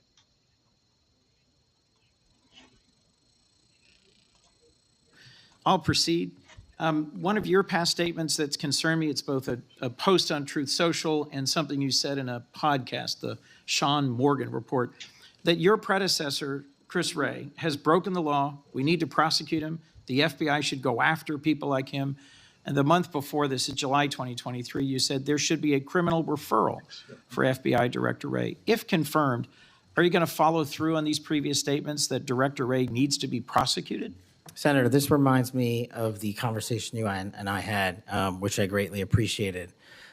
There is enough violent crime in this country and enough national security threats to this country that the FBI is going to be busy going forward preventing 100,000 overdoses, Yo, that's a 100,000 good rapes, and answer. 17,000 homicides. We agree that prosecuting violent crimes should be the principal focus of the FBI. What I'm trying to get to, Mr. Patel, is a whole series of very troubling, to me and many other statements you've made about instead using it to pursue those who might be viewed as political opponents. And as I told you in your office, I have no interest, no desire, and will not, if confirmed, go backwards. There will be no politicization at the FBI. There will be no retributive actions taken by any FBI should I be confirmed as the FBI director. I told you that in your office, and I'll tell you that again today. Thank you for that statement. As the co-chair of the Law Enforcement Caucus with Senator Cornyn, one of the things I've worked hard on, and I hope to continue being able to work hard on, with this administration is partnership between federal, state, and local law enforcement to pursue violent crime. You did say, as Illegal my immigrants. colleague asked, and I look for a longer answer, that you want to close the FBI Bureau's headquarters on day one. How would shutting down the FBI headquarters impact its ability to prosecute What's the violent crime and agents drug back in the traffickers? street? How is that possibly a serious proposal, Mr. Thank you Patel? for bringing that up and allowing me to answer. It was to highlight the significantly greater point that I was actually making in that interview, which is well documented over and over again. Damn. 38,000 FBI employees, 7,500 FBI employees work in the Washington field office and Hoover building alone. If you increase that aperture just slightly to encompass the National Capital Region, that is 11,000 FBI employees work in the National Capital Region. A third of the workforce for the FBI works in Washington, D.C. I am fully committed to having that workforce go out into the interior of the country, where I live, west of the Mississippi, and work with sheriff's departments and local officers, and having one agent prevent one homicide, and having one agent in Washington prevent one rape. And I will do that over and over and over again, because the American Hell people yeah. deserve the resources, not in Washington, D.C., but in the rest of the country. And Mr. Patel, frankly, if that had been your statement, that would be something that would be defensible. It's the rest of it, saying you're going to turn it into a museum of the deep state, that causes repeated questions and concerns from people like myself. Get the fuck out Thank of you, here, Mr. little faggots. Before I call on Senator Hawley, I'd like to enter letters into the record from scores of state attorneys general, former U.S. attorneys, former U.S. Department of Justice officials who support the nominee. They state, quote, Mr. Patel will bring to this critically important office his unique and extensive experience combating terrorism, protecting our national security. We will have no doubt that Kash Patel will serve our nation in this important post with integrity and tireless effort. Imagine if he put those 11,000 agents in the streets where they belong. They could go after these pedo rings. Right? That's something we all want to see. Because, you know, they don't want to investigate those. They want to sit in the office. Put them out there. That's what they went the training to do. Efforts to protect the American people. Senator Hawley. Thank you very much, Mr. Chairman. Mr. Patel, welcome. It's great to see you again. I enjoyed our conversation in my office a while back. Let me ask you this. Is it appropriate for the Federal Bureau of Investigation to attempt to recruit spies or informants into religious institutions in this country, particularly Catholic parishes? Is that appropriate? Nope. I don't believe so, Senator. Mr. Patel, are you familiar with the recent actions of the FBI in this regard, including this memo that I have right here, making a list of Catholic churches and parishes that they regard as potentially suspect and directing the potential recruitment of informants and other spies, let's be honest, into those parishes? I'm familiar with that memo, Senator. Mr. Patel, would you commit to me that you will, if you are confirmed, that you will finally and officially withdraw this memo and make it clear that this is not only unacceptable, but that it is an absolute violation of the First Amendment that every American enjoys under the Constitution of the United States? If I'm confirmed, Senator, yes. Will you also commit to me that you will conduct an investigation and find out who wrote this memo, who spread this memo, the field offices involved in this memo? Because I can tell you, we've had your predecessor sit right where you're sitting, and he has repeatedly lied to, there's no other word for it, lied to this committee. He told us initially that it didn't happen, that the FBI didn't make any lists of churches. That's not true. We have it. A whistleblower brought forward the list for us. He said then that only one field office had worked on it. Turns out we know from another whistleblower, multiple field offices worked on it. He said that it was never posted on the internal system. It turns out it was. We believe it's still in effect. Will you find out who was involved in this gross abuse of Americans' First Amendment rights?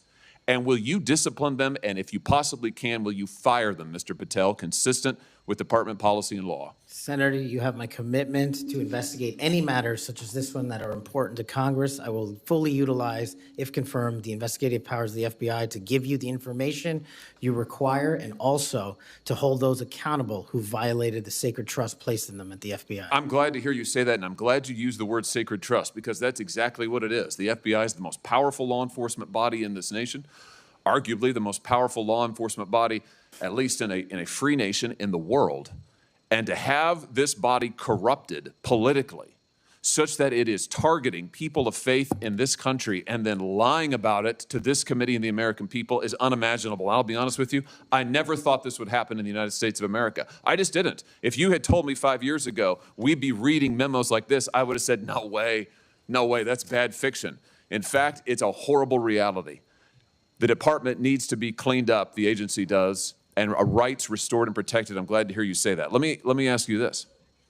Do you think it is appropriate for the FBI to be sending agents, including counterterrorism agents, to the parents of children who went to school board meetings and asked about critical race theory in their schools, asked about the school's masking policy during COVID? Should those parents be treated as domestic terrorists? Parents who have the courage to ensure their children are taught what they feel is right, and those who have the courage of their convictions to go houses of worship, in my book, will never be domestic terrorists. I'm delighted to hear you say that. You're familiar, I am sure, with this memorandum issued by the Attorney General, the last Attorney General, Merrick Garland, directing the FBI and other law enforcement agencies to look into parents who went to these school board meetings, and we know from whistleblowers who've come forward to this committee and given us the evidence that, in fact, the FBI opened multiple cases against multiple parents across the nation, I believe, including in my home state of Missouri, another gross abuse, incredible political power brought to bear against everyday citizens. Why? Because they went to a school board meeting that they're paying for and asked about what their kids were being taught. Once again, I can't imagine, I couldn't have ever thought this would happen in the United States of America. Will you find out who was involved in this policy within the FBI, who agreed with it, who implemented it, who encouraged it? Will you find out that, Mr. Patel? Will you do an internal investigation? And will you make clear that those who supported this policy are appropriately disciplined? And will you make clear that the FBI will never do something like this again? If confirmed and pursuant to your congressional request, absolutely, Senator. Thank you. Let me ask you this. Do you think it's appropriate for the FBI to target people of faith, particularly those who hold pro-life convictions? Do you think it's appropriate for the FBI to single out and target people of faith in order to discourage the exercise of their First Amendment rights? There can never be a targeting by law enforcement just based on their people's faiths. And yet, under this last administration, the FBI and DOJ together brought numerous prosecutions under the FACE Act for nonviolent protests. President Trump has recently pardoned some of these folks, but it also includes individuals like Mark Houck from Philadelphia region, from Pennsylvania, who had an FBI SWAT team arrive at his door in the early hours of the morning, armed, of course, terrorizing him and his children, took him into custody. They charged him with a FACE Act violation. Why? Because he took his young son to a peaceful demonstration outside an abortion clinic. When his young son was shoved to the ground, he defended him. Mark Houck was acquitted by a jury, acquitted. Nevertheless, the FBI used their full resources, including a SWAT team, to try and terrorize him. Meanwhile, how many churches that were firebombed or pregnancy care centers that were firebombed, how many of them were protected by the last administration? Just about zero. It is an unbelievable instance of targeting. Mr. Patel, will you end this targeting? If you get to the FBI, if you are confirmed, will you end it? And will you make clear to all agency personnel that there can be no targeting on the basis of religious belief, and this will never happen again in the United States of America, at least not under your watch? Senator, if confirmed, and it speaks to an issue we were talking about earlier, there will be no such targeting if I'm confirmed as FBI director. And the resources of the FBI, which are funded by the American taxpayer dollars, in the 7 minutes that you and I have been talking about, 2 people have died from fentanyl overdoses, 1 person has been shot to death in this country, and 3 people have been raped. The resources of the FBI will go to that mission set and that mission set alone, because America deserves a better brand of justice, and I'm going to give it to them. Fantastic. Here's my last question for you. Do you think it's appropriate for the FBI to try and pressure the largest technology corporations in the world, the most powerful corporations in the world, social media companies, do you think it's appropriate for the FBI to pressure them to censor the political speech of everyday American citizens to try and violate the First Amendment? Is that appropriate, do you think, Mr. Patel? You're good, Johnny. You're good. Will you put an end to this, Mr. Patel, if you are confirmed at the FBI? Senator, if confirmed, I will work with Congress to expose any corrupt activities the FBI has participated in, especially involved in the censorship of free speech. Because we know from the court cases that have been brought across this country, and we know from the voluminous factual finding that was done, and it's in the record, that the FBI and other agencies of this government under the last administration pressured, coerced these social media companies to censor speech of everyday Americans on a range of issues, from the Hunter Biden laptop to COVID, to the Dobbs decision, you name it, they tried to censor them. The Constitution doesn't permit the government to do it. The FBI tried to get the social media companies to do it. Will you end this practice, Mr. Patel, once and for all? Senator, I will always follow the law. Thank you. Thank you. Thank you, Mr. Chairman. Senator Blumenthal's next. I want to say, I don't know why I've when turned my he's done, Blumenthal. so let's see, that 30-minute break would make it about 12:25 or something. I expect you to be back here on time. And I'm going to have Senator Lee, I'm going to go open the Senate up now. Will you chair for me? Okay, thank you. Open the Senate up. Senator Blumenthal. Thanks, I think Mr. it's already Chairman. working. Welcome, Mr. Patel. Thank you for being here. All right. Obviously, I know who this guy is. But if I didn't, within 2 seconds of seeing this guy, I would not trust him. He's not America first. He wants to spend billions and trillions to Ukraine. Here. And thank you for visiting with me in my office at almost exactly the moment that you were talking to me. The Department of Justice was firing more than a dozen lawyers who worked with the special counsel, Jack Smith, simply because they were involved in that case. You've committed that the FBI will not be politicized. So here's your first test. Will you commit that you will not tolerate the firing of the FBI agents who worked with the special counsel's office? Did they break the law on these investigations? Senator, I appreciate the time to visit with you. It is a yes or Did they no break the answer, law? and it is your first test. Senator, every FBI employee will be held to the absolute same standard, and no one will be terminated for case assignments. And I'm not going to accept that answer because That's exactly what he just said. That's the answer you wanted. if you can't commit that those FBI agents will be protected from political retribution, we can't accept you as FBI director. All FBI employees will be protected against political They retribution. those individuals deserve to be protected from Trump retribution. That was your first test. He said all FBI agents will be protected. All FBI agents will be protected. Where in any of that did this little piece of shit not get the answer he wanted? What test did he fail? He said all FBI employees will be protected. You failed it.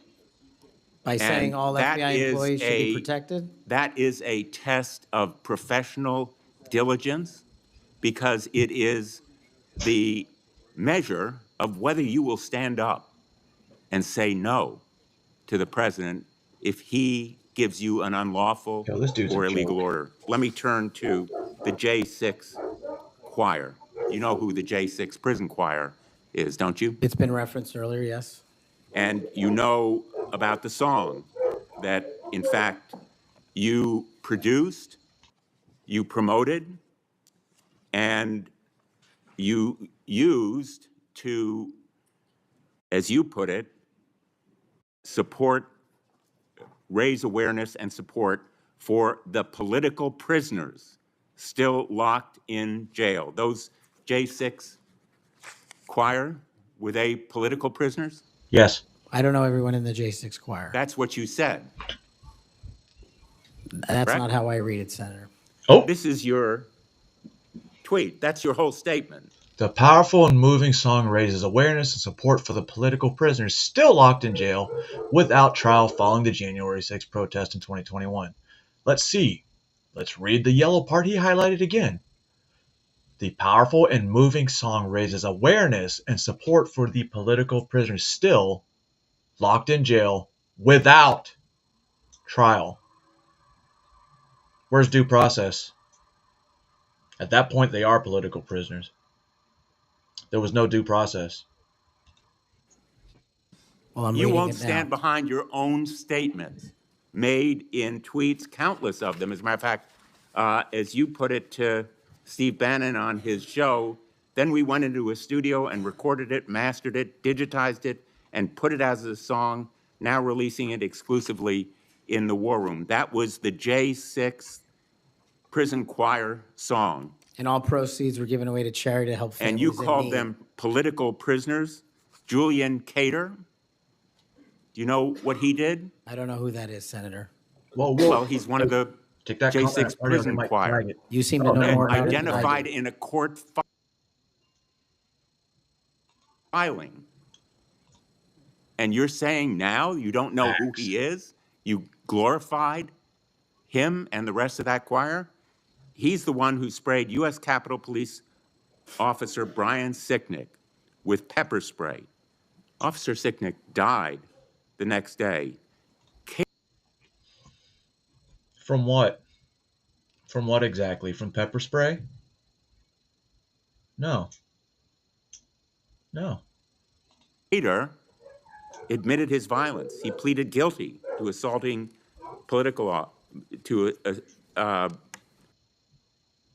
You slipped up. assaulting a political officer. Political officer? A police officer. See? Do you believe that This motherfucker is just making shit up as he goes. A political officer? I mean police officer. This little motherfucker is letting you know they were political prisoners because he's too stupid to realize it. Julian Cater was a political prisoner? Senator, I'm not familiar with this case. You seem to know a lot more about it than I do. And as I've said repeatedly, I will always utilize my resources to help Americans in need, which is what I was trying to do here. And I've never once advocated for political violence or violence against law enforcement. Ryan Nichols. Ryan Nichols also pleaded guilty to assaulting a police officer. He was one of the J6 choir. He pushed the crowd against officers, defending a door to the Capitol, and sprayed officers with pepper spray. Is Ryan Nichols a political prisoner? Same answer, Senator. How about Jordan Mink, another member of the J6 choir? I don't know who he is. James McGrew, I don't political understand. prisoner? Oh. He has issues with prisoners singing the national anthem, but he has no issues with rappers that have sex with fucking kids, making millions of dollars, with no proceeds going to any charity. That makes sense. Makes sense. I know where my frame of mind's supposed to be now. I don't know who that is. James McGrew pushed and struck officers and launched a handrail toward them. And you glorified him. You promoted and produced a song to raise money for them. And you now want us to believe you don't know who they are? No part of that song or anything I've done in my 16 years of government service glorifies or advocates for violence against law enforcement. And the fact that you would be willing to say that in front of these people in the American audience shows how much of a divide we actually have to restore a law enforcement that is constitutionally based, de-weaponized, and depoliticized. You have my commitment to do that. In your office, we had a lot of common ground. I'm committed to working with you on things like Section 230 and making sure the citizens of Connecticut aren't pillaged by Chinese fentanyl. Oh, shit!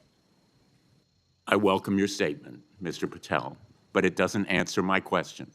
And it doesn't go to your credibility in denying you know who these people are after, and I have to say, listen, guys, if the ability to do his job in helping your state with fentanyl from China has anything to do with a fucking recording of a song, and that's where he loses credibility?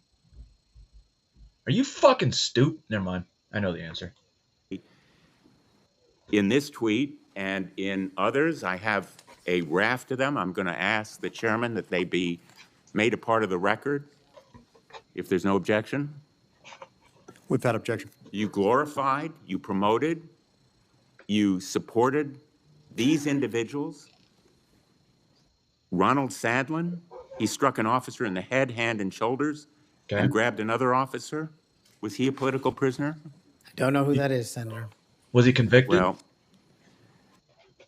the simple fact is that you knew about the J6 choir. You knew what they did in assaulting and endangering police officers. How can you say he knew? Who sought to He doesn't even know who defend they are. the Capitol on that day, were severely injured, and some, as a consequence, died. Oh, so no officer died. I think the FBI deserves better. The men and women in the FBI put their lives on the line every day. And they I've support worked with them Cash as United States Attorney for 4.5 years, and then as Attorney General off and on for 20 years. I've admired them for the 14 years that I've been in this body. I think they deserve better. Thank you. As we turn to Senator Cruz, I'll notice that the statement that he has up does say without trial, and I think that plays some role in the context of Nailed this. it. Senator Cruz. Thank you, Mr. Chairman. Mr. Patel, welcome. Let me first of all say thank you. Thank you for saying yes when President Trump asked you to serve in this role. I think there are very few roles in all of government that are more important than Director of the FBI, and there are very few roles in all of government that are more in need of a fundamental change. You and I have both spent much of our adult lives working in and around law enforcement. And the loss of respect from the American people of the FBI and of the Department of Justice is one of the most tragic developments of the last 4 years. Both the Department of Justice and the FBI have a long history of being apolitical, outside of politics, Do they? of being faithful to and focused on upholding the rule of law and keeping the American people safe. What are you doing? And in many ways, the worst legacy, in my opinion, of the Biden administration was the complete politicization and weaponization of both the Department of Justice and the FBI, turning them into tools to attack the perceived enemies of the Biden White House. Now,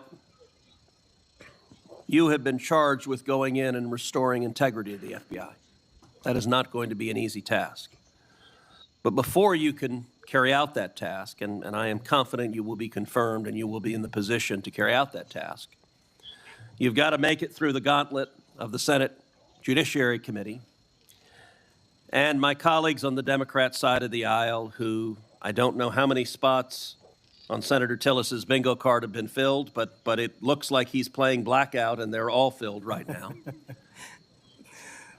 But you will be and have been accused of just about everything they can, but I want to focus on what several Democrats have done recently, which is trying to blame you for the violence that occurred on January 6th, which even in the annals of ridiculous attacks, this one really takes the cake. So let's just focus on some facts.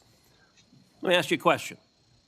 What role did you occupy in the days immediately before January 6th? Chief of Staff of the Department of Defense. You were the Chief of Staff at the Department of Defense. Yes, sir. So to be clear, you were not rioting at the Capitol. No, right. Sir. Okay. Where were you physically on January 6th? In the Office of the Secretary of Defense in the Pentagon. And what were you doing on that day? On that day specifically, responding to, preparing to mobilize and deploy the National Guard once we got the lawful request from the local governing authority, which was the mayor of D.C. and the Speaker of the House. Now, how many days in advance were you working to prepare the Department of Defense to help secure the Capitol on January 6th? Days in advance, Senator, we were in the Oval Office on an unrelated national security matter with the President of the United States, the Secretary of Defense, the Chairman of the Joint Chiefs of Staff, and myself. And the President authorized up to 20,000 plus National Guardsmen and women to secure any security measures necessary related to the Capitol. So we were moving to the fullest extent of the law before the requisite request came from a local governing authority days ahead of time. And while you were Chief of Staff at DOD, how many times did DOD approach Capitol Police and ask if they needed National Guard assistance? I believe those letters are well documented, numerous instances, and numerous of those instances, those requests were shut down. Now, am I correct that the Capitol Sergeant at Arms said assistance was unnecessary? That's correct, Senator. What about Who did the Chief of Sergeant Cabinet at Arms Police? report to? The Speaker of the House. That would have been Nancy Pelosi at the time. Is that correct? Yes, Senator. And would that also be Chuck Schumer, then the Senate Majority Leader? Yep. The Sergeant at Arms, yes, Senator, reports up there. Did Mayor Bowser, the Democrat-elected mayor in D.C., either request or allow National Guard assistance? She put in writing on the days leading up to January 6th a declination for National Guard additional support. And that letter is available publicly. Really? And just to speak English for folks at home, a declination meant she said no, don't send National Guard. Is that right? Yes, sir. Declination, decline. Let me ask you a simple question, because from the questioning from my Democrat colleagues, they might think otherwise. Do you condemn violence against law enforcement? All of it. And by the way, is that true whether the violence is right-wing or left-wing or anywhere else? There is no discriminating between types of violence against law enforcement. Good answer. And do you believe those who assault and commit violence against law enforcement should be prosecuted and should be sent to jail? Especially those that kill them. Let me ask you, how many years have you worked in public service? 16. About 16, Senator. And how many years have you worked in particular in law enforcement and prosecution and national security? Over a decade, Senator. You know, I have to say it is ludicrous but sadly predictable that Democrats are endeavoring to tarnish you, to paint a false caricature based on innuendo and smoke. And so you're working to protect the Capitol on January 6th, and yet they're trying to blame you for the violence that occurred. Let me ask you this just as a straightforward matter. What is the job of the FBI, and what will the FBI's role be if and when you are confirmed as its director? The simple motto on the website of the FBI's homepage is to protect American citizens and uphold the Constitution. If I am confirmed as the next director of the FBI, that's what we're going to do and redirect resources to making sure that occurs every single day. Thank you for your willingness to do so. And this committee will hold you to account on restoring integrity at the FBI. And I thank you also for your commitment to transparency. I think that is incredibly important to bringing back integrity, and I'm grateful for it. Thank you, sir. Senator Hirono. Thank you, Mr. Chairman. Mr. Patel, as part of my responsibility as a member of this committee, I ask the following two Can I be racist if I don't like my own type? These fucking little island piece of shit right here. initial questions of all nominees before any of my committees. Since you became a legal adult, have you ever made unwanted requests for sexual favors or committed any verbal or physical harassment or assault of a sexual nature? No, Senator, I have not. Have you ever faced discipline or entered into a settlement relating to this kind of conduct? No, Senator, I have not. You know you've already done Mr. Patel, back. you have been a champion of the January 6th prison choir. You have stated that the choir's members were, quote, incarcerated as a result of their involvement in the January 6, 2021 protest for election integrity, end quote. That's true. And one of the choir members is Julian Cater, who pled guilty. He pled guilty to assaulting officers with a deadly weapon. On January 6th, he How many years attacked did he get? Capitol Police Officer Brian Sicknick with pepper spray, and the next day, People don't officers understand. Like, these motherfuckers act like no officers were injured in the summer of love. They had a retired officer in Seattle or St. Louis protecting his business, and they killed him. BLM killed a black man. BLM destroyed Minnesota. BLM marched through New York, assaulting cops, murdering cops. Same in Chicago. But those are okay. And like I said, the illegal that jumped those two police officers, they were out the same fucking day and smiling. Nick suffered from 2 strokes Forget about and those people, right? died. Mr. Patel, was Mr. Cater protesting for election integrity? Yes or no? That's why they were there. I don't know who that is. I'm not asking you who that is. I'm asking you whether, having heard the description of what he pled to, whether he was protesting for election integrity. Yes or no? What did he say?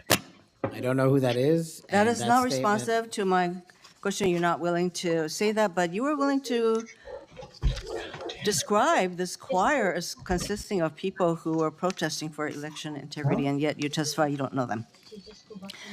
We have heard already your book includes a list of 60 people who you think make up part of the executive branch deep state. Are you Mr. on there? Patel, if confirmed, do you plan to investigate President Trump's former FBI Director Christopher Wray? Yes or no? I have Yeah, no I'll let- plans in going backwards. I have plans in safeguarding. How about this- James Comey? Do you plan to investigate him? Senator, every investigation will be subject to this. And you know,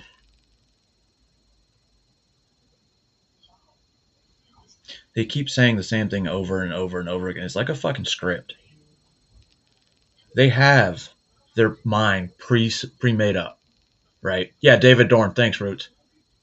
Damn, are you behind? Same Do you legal plan to standard. investigate James Comey, who's on your list? I have no intention get a of pardon? going backwards. How about and Bill every Barr? intention of using the Constitution. How about Bill Barr? Do you plan to investigate him, who's on your executive branch deep state, and you say you're going to ferret out the deep state? No one Yes or that no? did not break the law will be It investigated. can't, no They answers keep to mentioning any of those. Republicans Okay. on that list. Over 1 million Americans died as a result of COVID-19. Okay, The COVID-19 vaccine saved lives. did not. Yet, less than a year ago, you promoted unregulated, unproven, unscientific supplements to reverse the effects of the vaccine on Truth Social. You told your followers that these supplements would detox them of the COVID-19 vaccine. Okay, Mr. Patel, did you make money by promoting these I got you. supplements? I got you. Senator, do you know of any individuals who died as a result of complications from the Yeah, vaccine? again, you. Because Yeah. I do. Are you unable to answer the my question. question, which is a straightforward, did you make money by promoting these supplements? All of my financial disclosures have been made to this committee. I would like to hear your answer, yes or no. Did you make money? I don't have This is those my financial third and last time I'm disclosures gonna ask you in front that of me. question. You have that information. So you refuse to answer the question. I answered Here 1,300 you pages. are, you You have no the answer. and yet you spread dangerous misinformation. You have the answer on a Mr. sworn Patel, the testimony. FBI is the primary agency responsible for investigating election-related crimes, including fraud and the denial of voting rights. So being able to separate fact from conspiracy So it's funny. They're saying that, you know, it's a conspiracy that people were denied voting rights for that 2020 election, right? I want you to sit back and ask yourself. Nobody's denied voting rights according to what she just said. Then why are they saying black people couldn't vote? Why are they saying black people couldn't vote because they couldn't get an ID? Those are kind of some interesting questions. I mean, I'm never going to get answers, but it's just questions. theories around elections is an important thing for the FBI director. I have a question to see if you can do that. Mr. Patel, did Donald Trump lose the 2020 presidential election? Yes or no? President Biden's election was certified. He was sworn in and Good he served answer. as the president of the United States. Once again, the people who are 100% loyal to President Trump cannot answer that question. It is alarming I that hate that you want to Biden be an part FBI sometimes. director who can answer a simple question, factual question. What's crazy is During when I was like 12, 13, 14, and I came back to the States, I had that same fucking issue. Because, living on the island, you pick it up. a 2023 interview with Steve Bannon, you said, quote, "We will go out and find the conspirators, not just in government, but in the media. Yes, we're going to come after the people in the media who lied about the American citizens, who helped Joe Biden rig presidential elections." There's your quote. Do you still plan to come after the free press? Not unless private citizens have been defamed. That's their right. Absolutely. You said that you would be going after the media. So I want to know whether you plan to do that. Go after the free media. I can't go after the media for other people. That's a decision. Yeah, that's fucking stupid. So I would say that that was a statement that you made that is pretty chilling to the free media. So I didn't hear a no that you would not go after them. You currently serve on the board of directors for the Trump Media Technology Group, which owns the social media platform Truth Social. If confirmed as FBI director, will you resign from this position and end all ties with the Trump media? Well, I would expect all congressmen, men, and women to sell all their stocks and be banned from purchasing future stocks until after 3 years after they've been get out of office. That would make sense to me. You should make that same deal. You tell him he can't make money? And Technology Group. Yes, Senator, as I've stated to you in writing. Over the last 2 years, the FBI has dedicated resources to Operation Not Forgotten, which works to address violent crime in Indian country. If confirmed as FBI director, would you continue the important work of Operation Not Forgotten? I've made that commitment to many of your colleagues who have tribal issues and tribal crimes plaguing their communities, and I'll make that commitment to you as well, Senator.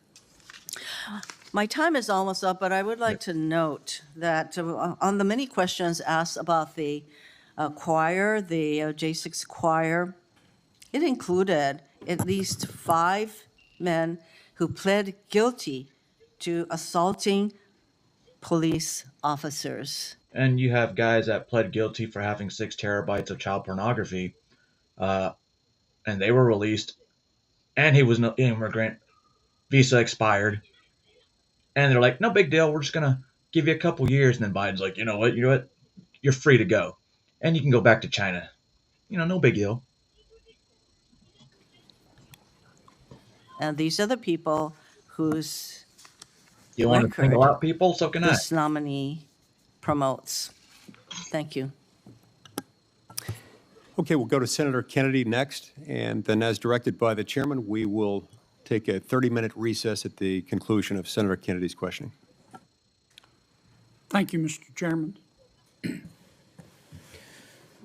I just want to say for the record that Chairman Grassley is the greatest chairman God ever put breath in.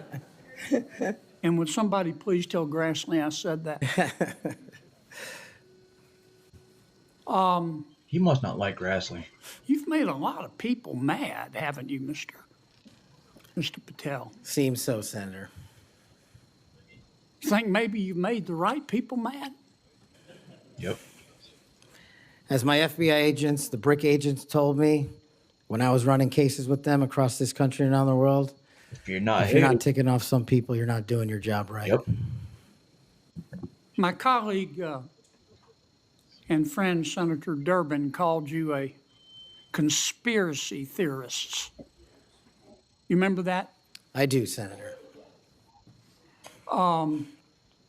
You were instrumental in revealing that the Trump-Russia election collusion hoax was a hoax, weren't you? Yes, sir. I was a lead investigator.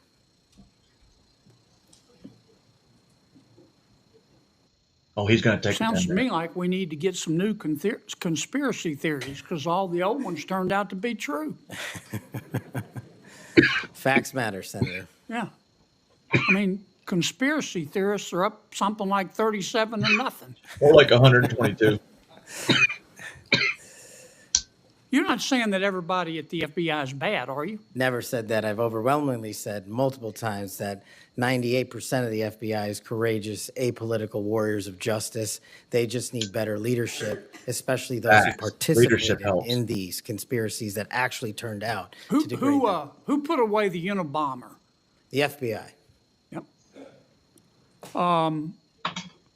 Who put away Timothy McVeigh and his Stalin's stomach for blood? You better not bring up two different people. I'll be pissed. Who helped investigate Jussie Smollett, who, in an effort of self-aggrandizement, set back the fight for minority rights for years? I think that was local authorities. It was the FBI that opened an investigation, wasn't it? Eventually, yes, Senator. There have been or were some bad people at the FBI and the Justice Yeah, Department. no Waco, no which worked Ruby hand in Ridge. glove, weren't there? Unfortunately, yes, Senator. Secretary Clinton's lawyer, a gentleman by the name of Michael Sussman, Nice last had a name. pass to come and go at the FBI building as he wished. Don't you think the American people have a right to know about the details of Yeah. that? Not just that, but what a political party was doing with the secure compartmented information facility with direct access to the Federal Bureau of Investigation. Yeah. Mr. Hunter Biden cheated on his income taxes. Didn't pay $1.4 million in income taxes over 4 years. And he filed fraudulent returns. He tried to deduct his hookers as a business expense, for God's sakes. What up, Envy Rat? And they hit him with 2 misdemeanors before there was a public outcry. Don't you think the American people are entitled to know the details of Yeah. that? The American people are entitled to a singular form of justice and the details to every public corruption investigation. You remember Peter Strzok, I sure do. one of the lead investigators for Mr. Mueller's Russian collusion hoax? Yes, Senator. Do you remember when the Inspector General, not his colleagues, turned him in? Inspector General found that Mr. Peter Strzok said, quote, sent an email to his girlfriend, quote, just went to a Southern Virginia Walmart. I could smell the Trump support, end quote. Remember that? I do remember He that. did that while employed at the FBI while working on that investigation. Do you remember when the IG revealed another email by Mr. Strzok to his girlfriend? Mr. Strzok said, quote, I am riled up. Trump is a fucking idiot, is unable to provide a coherent answer, end of quote. You remember that? Peter Strzok said that. You remember when his girlfriend texted Mr. Strzok, quote, Trump's not ever going to become president, right? Right? And Mr. Strzok replied, no, he won't. We'll stop it. Oh, I don't do remember the that. insurance policy. And then Mr. Strzok testified in front of God and country that never had his political beliefs impacted his work. You believe in the tooth fairy? When I was a kid. You believe Jimmy Hoffa died of natural causes? Oh, he's buried somewhere. He's also not in the end zone of Giant Stadium. And then Mr. Strzok got fired, and next thing we know, Although the FBI and the Department. the Meadowlands is not there anymore. It's a different stadium. So did they dig him up? Or are they using the Meadowlands for something else? I think it's the Meadowlands. Department of Justice, after he sued, gave him $1.2 million. Don't you think the American people are entitled to know the details of that? Absolutely. Now, I want you to think hard before you answer my next question. Oh, still a sports complex. Do you believe in the adage, that two wrongs don't make a right, but they do make it even. Senator, I think if anyone commits a wrong in government service, the American public deserve to know the absolute secular detail of that corrupt activity. When reforming the FBI and the Justice Department, two wrongs don't make a right, but they do make it even is the wrong approach, isn't it? That's correct. Yeah, that didn't even make And we're going to sense. hold you accountable for that. I hope you do. Now, there's some good people at the FBI. Lots. And there have been and may still be some bad people there. And you've got to find out who the bad people are and get rid of them in accordance with due process and the rule of law. And then you've got to lift up the good people. Don't go over there and burn that place down. Go over there and make it better. Do you commit to us today that you will do that? I commit to you, if confirmed, Senator, every single day, 24/7, 365, the FBI will be the premier law enforcement agency in the world. Thank you, Mr. Chairman. We'll now recess for a 30-minute lunch break. We'll return at approximately 12:40, and we will resume with Senator Booker's questions. Oh man, the first one's Cory Booker. This should be fun.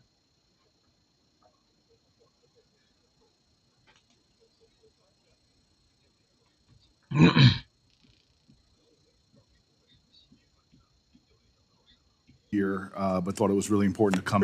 Everybody's got flu. Yeah, it's been pretty rough, but I appreciate the time. And Mr. Patel, if I can jump Yeah, the right flu, in. why are you there? 12 prosecutors, career prosecutors, were involved in an investigation and prosecuting the cases against President Trump and were recently fired. Some of those that were involved in the Mar-a-Lago Probably class. has nothing to do that it wasn't, a legit case to be brought. He was never confirmed as special counsel, so the whole thing was illegal anyway. Are we going to forget about that? Classified documents case. Do you know who Brett Reynolds is? Any relation to Burt? Maybe, but it doesn't ring a bell at this point. So You're under oath. You have no recollection of who Brett Reynolds is? if you could provide me with a little more context, I could possibly remember. Are you aware of any plans or discussions to punish in any way, including termination, FBI agents or personnel associated with Trump investigations? Senator, just to be clear, I did not participate in any of those DOJ Sir, decisions. that's a yes or no question. Are you aware of any plans or discussions to punish in any way, including termination, FBI agents or personnel associated with Trump investigations? Yes or no? I am not aware of that, Thank you. Senator. There is no evidence of wrongdoing by FBI employees involved in these investigations. If you do pursue investigations of those involved, will you commit to using standard processes, including a standard review by the FBI Inspections Division and the Inspector General? Senator, I will honor all those review processes. You will honor those review processes. That's what he Yes, just Senator. said.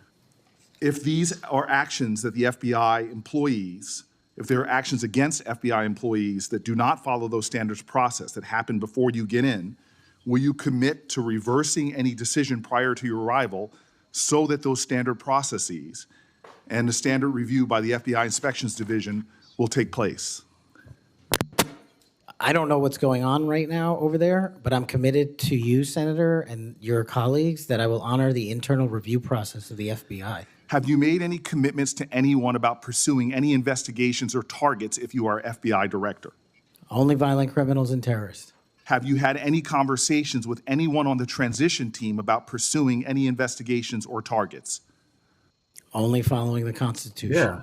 Again, are you certain? That I have told people on the Have in the you made, are administration. you certain? Have you I'm had mad any that he wants to go after criminals and terrorists, I guess.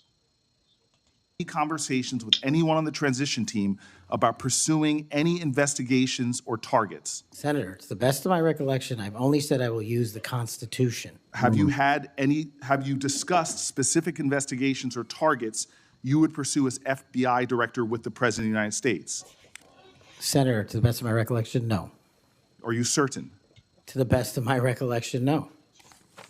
According to public reports, you were subpoenaed by the federal prosecutors to testify as a witness before the grand jury investigation investigating the Mar-a-Lago classified documents case. and you testified before the grand jury, correct? Yes, sir. And when you were before the grand jury, you pled the fifth on the basis of self-incrimination, correct? I utilized my constitutional rights during that process with the advice and consent of counsel and appeared before that grand jury. I will take that as a yes. And you are familiar. The Constitution only works in their favor when they want it to.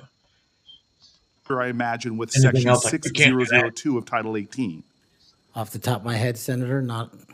Well, Section 6002 is the immunity statute.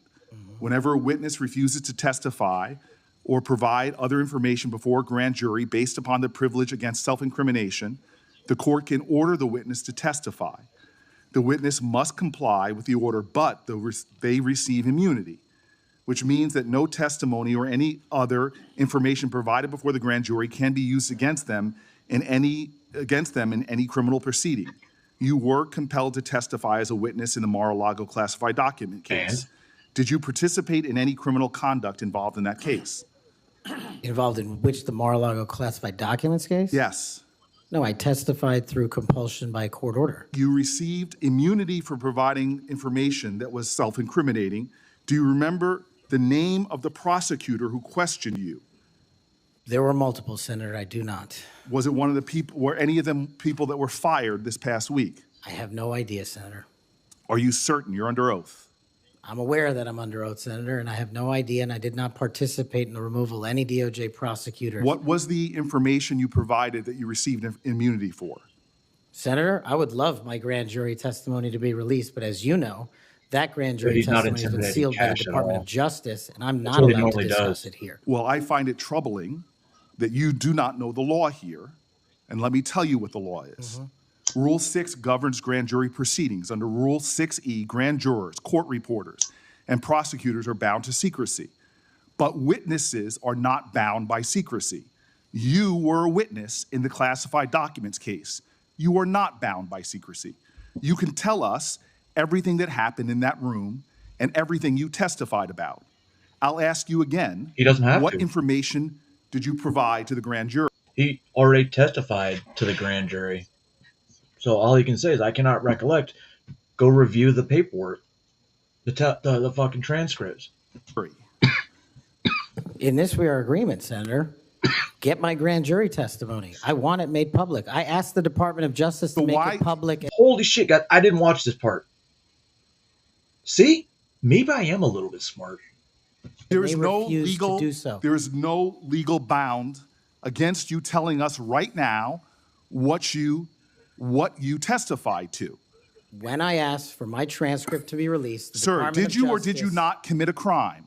Senator, I did not commit a crime. Then why won't you tell us what you testified to? Because it occurred over the course of 3 weeks. I don't have the ability to recall everything I testified to, but I'm asking you to Did put you my testify transcript to out. witnessing the President of the United States declassifying documents? Senator, what I testified to is best captured by that transcript So in real time. you're not willing to tell Congress, after making many pledges today about transparency, whether or not you testified to witnessing the President of the United States declassify documents. In the name of all the values you have said today, did you or did you not testify to witnessing the President of the United States declassify documents? I testified accordingly and under oath, and I encourage you to get that transcript. And by the law of our land, you are free to tell people, what are you hiding from Congress? Answer the question. Did you testify to witnessing the President of the United States declassifying documents, yes or no? Senator, the grand jury testimony is available to you. I encourage you to make it Get public. him, As Cash. you likely know, the second volume of Jack Smith's report. He's really starting to get upset because this is his technique. This is Booker's technique. He'll build you up, and then he'll trying to be, I'm angry black man. Angry black man. Fuck, I can't intimidate this guy, so now he's getting angry. About the classified document case is not public yet. To fulfill our constitutional duty of advice and consent, the President, on nominations, members of this committee have asked the DOJ to review the report. Do you agree that Congress should thoroughly review its nominees? Yes or no? That's what they're doing. Okay. Now, last question, and I'll be done. When you and I met, you told me that you wanted to remove 11,000 FBI personnel or move many of them, and you said that again today. You have looked. Yes, he did say 11,000, but if you were paying attention, he said put them in the field where they belong, which is what we An pay org for, chart right? to understand what offices and functions that you'll be pulling from. Oh shit! I don't think Oh shit! You think he's gonna say DEI? you've done a serious analysis, but I do think you have an assignment from Donald Trump to gut the FBI. You said yourself, "I'll shut down the FBI Hoover building." There are people specifically that you are targeting, I believe. And do you agree that you have There, he says he believes. At that point, it's his opinion.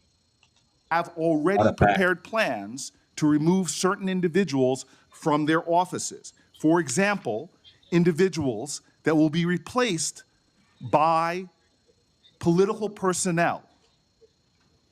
The political personnel that are being put in an institution that you and I discussed that has no political appointees but one, the political personnel involve these names: Erica Knight, Tom Ferguson, Greg Bitzner. You stated your question. Would you answer?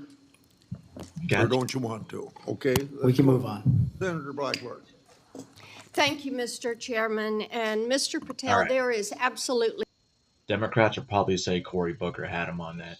At that point, it was leading that way, but then Cash, he came out with the transcript response.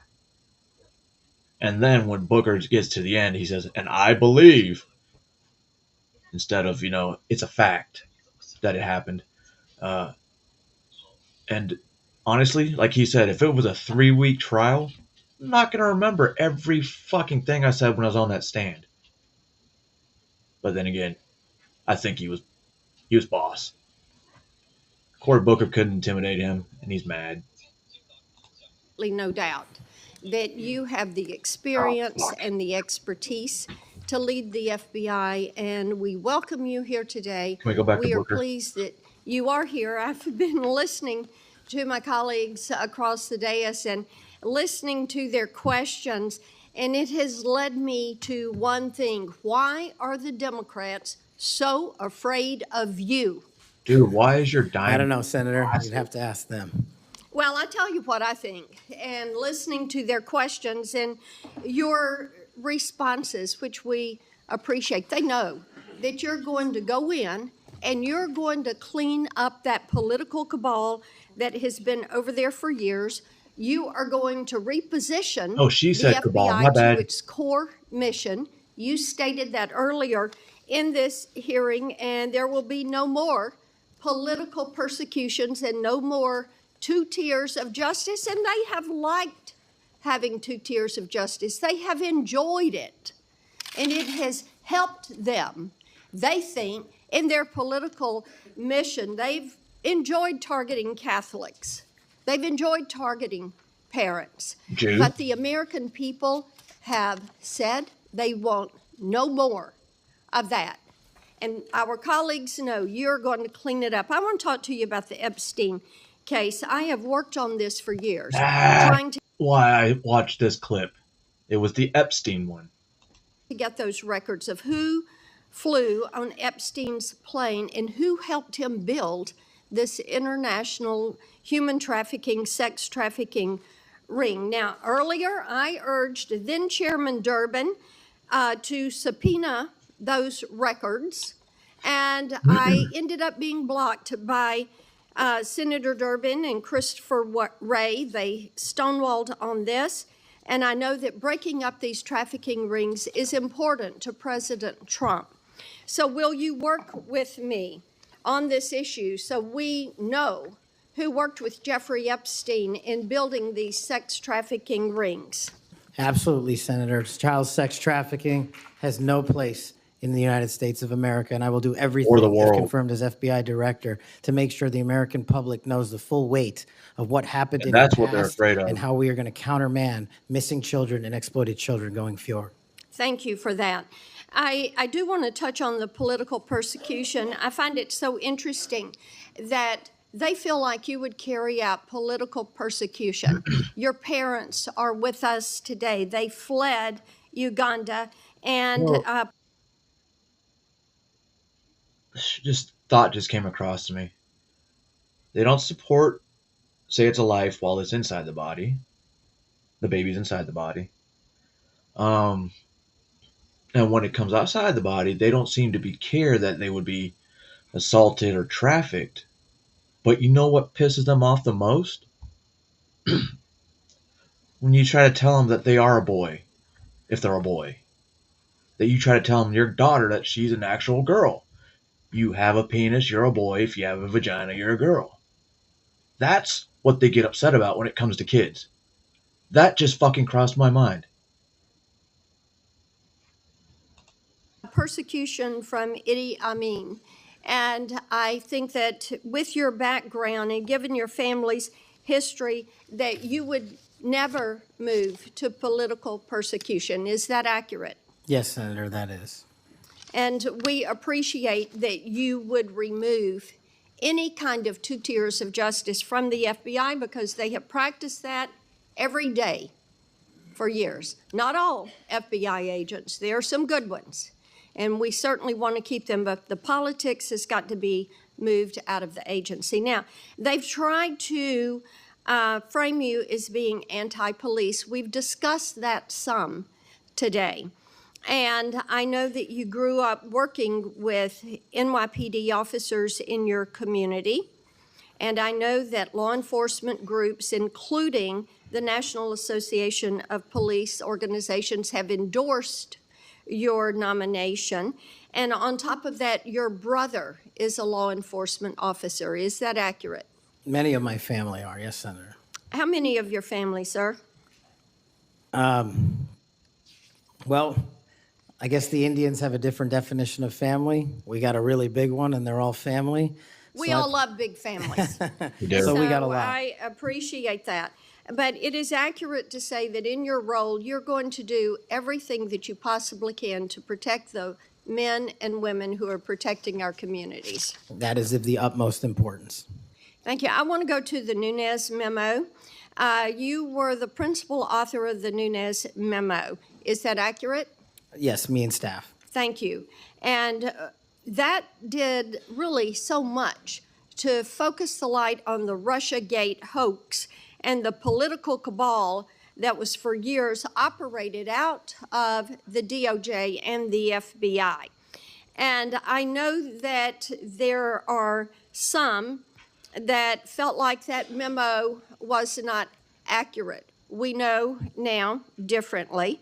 And I'm quoting a comment that was made about that memo and by a member of that House Intel Committee, and I quote, "It was meant only to give Republican House members a distorted view of the FBI," end quote. I find it so interesting. They use the term distorted view. I think the American people who for 4 years under Biden saw the FBI weaponized against them, against parents, against people of faith, weaponized against President Trump. I think they would I do have one request, Patel.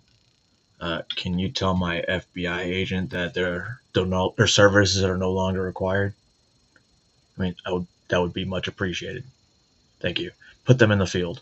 Not spying on my house, but just completely take them off me. agree with that.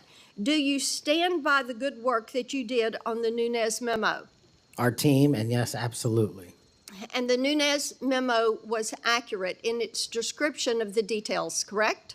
As confirmed by the Fair point. Inspector General, the Special Counsel, because the Nunes memo only contained sworn information received pursuant to transcribed interviews and production of government materials, including FBI 302s and DOJ memorandum. So the Nunes memo is accurate. I'm glad she represents the Thank other you for side of that. my state. In your new role as director, how will you work to root out 2 tiers of justice at the FBI? The same way I have always done so, ma'am, with the utmost fidelity to the Constitution and integrity to law enforcement. Government must allow those who are privileged to serve to execute their law enforcement duties fully, but at the same time, the American people deserve accountability inwards to government to any of those who violate that sacred trust. And as you prepare to take this new role, what are the top areas of concern for you as we look at our national security? The top areas when it comes to national security, ma'am, have remained unchanged and the threat dynamic has increased. It's thwarting terrorist activities and terrorist attacks here and overseas against our citizens and our allies. And it also includes CCP espionage, which is running rampant these last 5 years through our country, including our cyber infrastructure and our agricultural properties. And it also includes taking on Iran, the #1 state sponsor of terror, and any other adversary that wishes to harm America. Thank you. I look forward to a yes vote on your confirmation. Thank you, Thank you, Mr. Chairman. Mr. Chairman. Senator Padilla. Mr. Chairman. Oh, yes. Since the senator from Tennessee raised my name, I'd like to respond. Please go ahead. Mr. Chairman, while I was chair of the committee, protecting children from sexual exploitation was one of our highest priorities.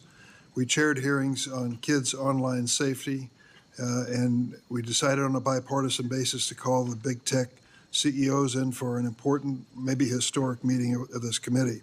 Last year, the committee reported 6 bipartisan bills to help protect child safety online, including one of my own, Stop CSAM, and Senator Blackburn's Report Act.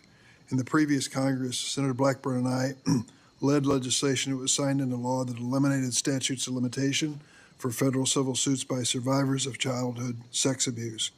I've worked to ensure the DOJ's unethical non-prosecution agreement with Jeffrey Epstein is investigated. As I've argued in this committee, my Inspector General Access Act would allow the Inspector General to investigate that. But you haven't. Yet, in 2023, I was falsely accused of preventing releasing the names of Jeffrey Epstein's network by Mr. Patel. Because you were. When my Republican colleagues prevented Senator Blackburn from offering an amendment to Which you the did. flight logs. Prior to the committee's November 9th, 2023 Supreme Court ethics subpoena markup, Senator Blackburn had never raised Epstein's flight logs with me publicly or privately. During the November 30th, 2023 Supreme Court ethics subpoena authorization markup, I tried to recognize her multiple times, but there was an effort to close down the committee before any further business went forward on the Republican side. Many Epstein records, including flight logs, have been public for years. My office subsequently reached out to hers to try. So the information has been publicly released for years. What came of it? Other than Epstein meeting Hillary Clinton. And Ghislaine Maxwell went to jail. What else came out of those? Because I'm pretty sure the ones that we see include none other than Bill motherfucking Clinton. Try to identify what record she was actually seeking. We did not receive a response. Mr. Chairman, if I may respond to Chairman Durbin. I had raised the issue with Chairman Durbin. I had raised it on the floor that we wanted to get these records. And then during that hearing that you're recognizing, sir, or that you're mentioning, I sought recognition. It was not my Republican colleagues that ended that. They were trying to shut it down. That hearing. Mr. Chairman, you had the gavel, and you were the chairman, and you sought not to recognize me. And I know, and you know, and so many people are aware, sir, that you and Christopher Wray did not want those out. And I know we need to move on for questions, but Mr. Chairman, we have fought this issue for quite some time. I look forward to having an FBI that will work to help get these records and end this human and sex trafficking in this country. Of these little 15 cells. seconds. Yeah. God, why just call them cells? Yes, go ahead. The senator from Tennessee knows what the 2-hour rule is. The 2-hour rule takes the gavel out of the chairman's hands, and that was what was being executed when you were seeking recognition and being executed by your side of the aisle. Okay. Senator Padilla. Thank you, Mr. Chair. Colleagues, as we know, it's not just the nominee for FBI director that's before us today, but there's been a lot of chaos and confusion this week in regards to executive orders that have been issued as it pertains to the federal budget, federal spending, hiring freezes, et cetera. But relevant to this. So didn't know, like VA payments, Social Security payments, and all that stuff that it's typically already paid to people that need it, those benefits were not cut off. I forgot the phrase. Contrary to popular belief.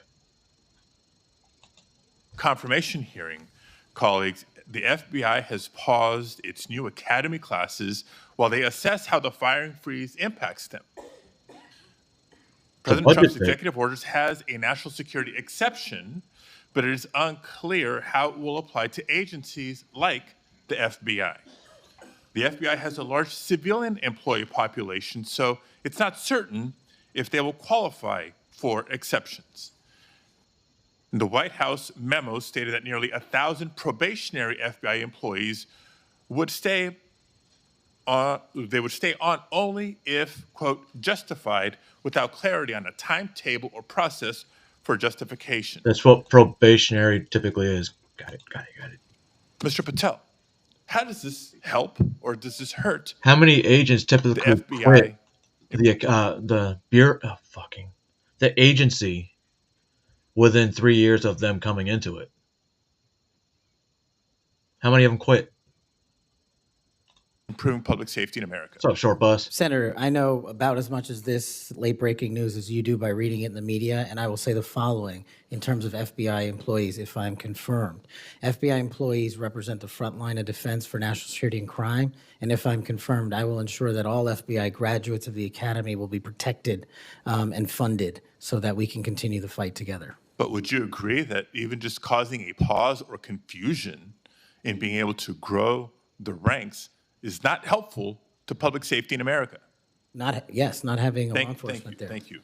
7 minutes goes by fast, so I want to get to as many topics as I can. 7 minutes. As you know, the FBI plays a critical role in national security and public safety, yet the but they suck reports are that the hiring freezes is damaging. And I want to submit for the record, Mr. Chairman, a New York Times article outlining the questions and the freeze that's only been in effect for 4 days is affecting him right now. Well, at this point, it was 2 days, or even the same day.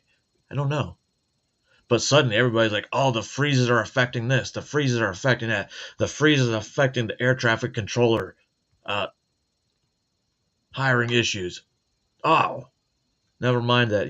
There's a lawsuit going on right now because DEI disqualified over 1,000 certified air traffic controllers because racial discrimination, and they weren't black. concerns I just stated. Now, on to the next topic. FBI agents rely on their leadership to ensure their safety and success of operations. As Senior Director for Counterterrorism at the National Security Council, you were involved in a SEAL team rescue mission to recover a 27-year-old American hostage in Nigeria. Okay. According to former Secretary of Defense Mark Esper, you falsely informed senior leadership that the United States had secured permission to fly over other nations' airspace en route to Nigeria. This misinformation forced the aircraft to circle the border for an additional hour, potentially jeopardizing the mission's success and putting service members at undue risk. Can you explain your decision having to them fly falsely over? claim airspace permissions had been secured for the mission? I greatly appreciate this. This is one that hits home squarely because my guys, my friends, were on that operation. They were in that helo. They were in that V-22. And there's never a time in my career that it would jeopardize the safety of the men and women in uniform. And if you ask the National Security Advisor of the President of the United States, who's with me on that day, who has gone on the record publicly, as has General Tony Tata, who's the Undersecretary of Defense, they have both stated with affirmation that I acted appropriately, relayed all information accurately, and never jeopardized Holy the safety shit. of the hostages. And our men were on the ground for 59 seconds and executed 6 sentries and rescued an American hostage named Phil Walton, and he's home today with his family because of it. So you I got nothing. He pretty much told you It was okay. But, let's say he did it bad. He did something wrong. 59 seconds, that's typically how long an extrication should take. American hostage named Phil Walton, and he's home today with his family because of it. So your friend's word versus the former Secretary of Defense. That's what we're going to be asked to consider. Next topic. The command up there, Esper is a piece of shit anyway. Esper is one of those good old boys. In September of 2024, just a couple of months ago, you stated that Chris Wray was caught illegally using 702 collection against Americans 274,000 times. That's a quote. And you criticized Congress for failing to implement necessary reforms when reauthorizing Section 702. Now, earlier in this hearing, I heard you respond to Senator Cornyn's questions and saying that the improvements to FISA 702 accountability go a long way. That's what you said today, earlier, on the record and under oath. But on that September podcast that I'm referring to, you said that by passing the reauthorization bill, Republicans, quote, bent the knee. So which is it? They bent the knee and didn't reform 702 as you would suggest, or that they've gone a long way? Senator, as I've talked about extensively with my experience with 702, it is a necessary tool to protect this country. The FISA court themselves issued the report you're referring to about the illegal searches. They found 270-some thousand violations. So I think we need it, and I think we need to work with Congress to reform it. Let me rephrase my question more bluntly. Which is your opinion on the most recent reauthorization of 702? That Republicans bent the knee for not insisting or adopting significant reforms, or that reforms have gone a long way? Because they seem like contradictory statements.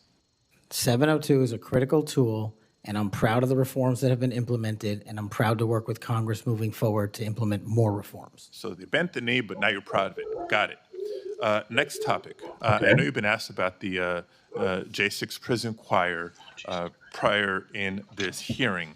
My question is not going to rehash previous questions.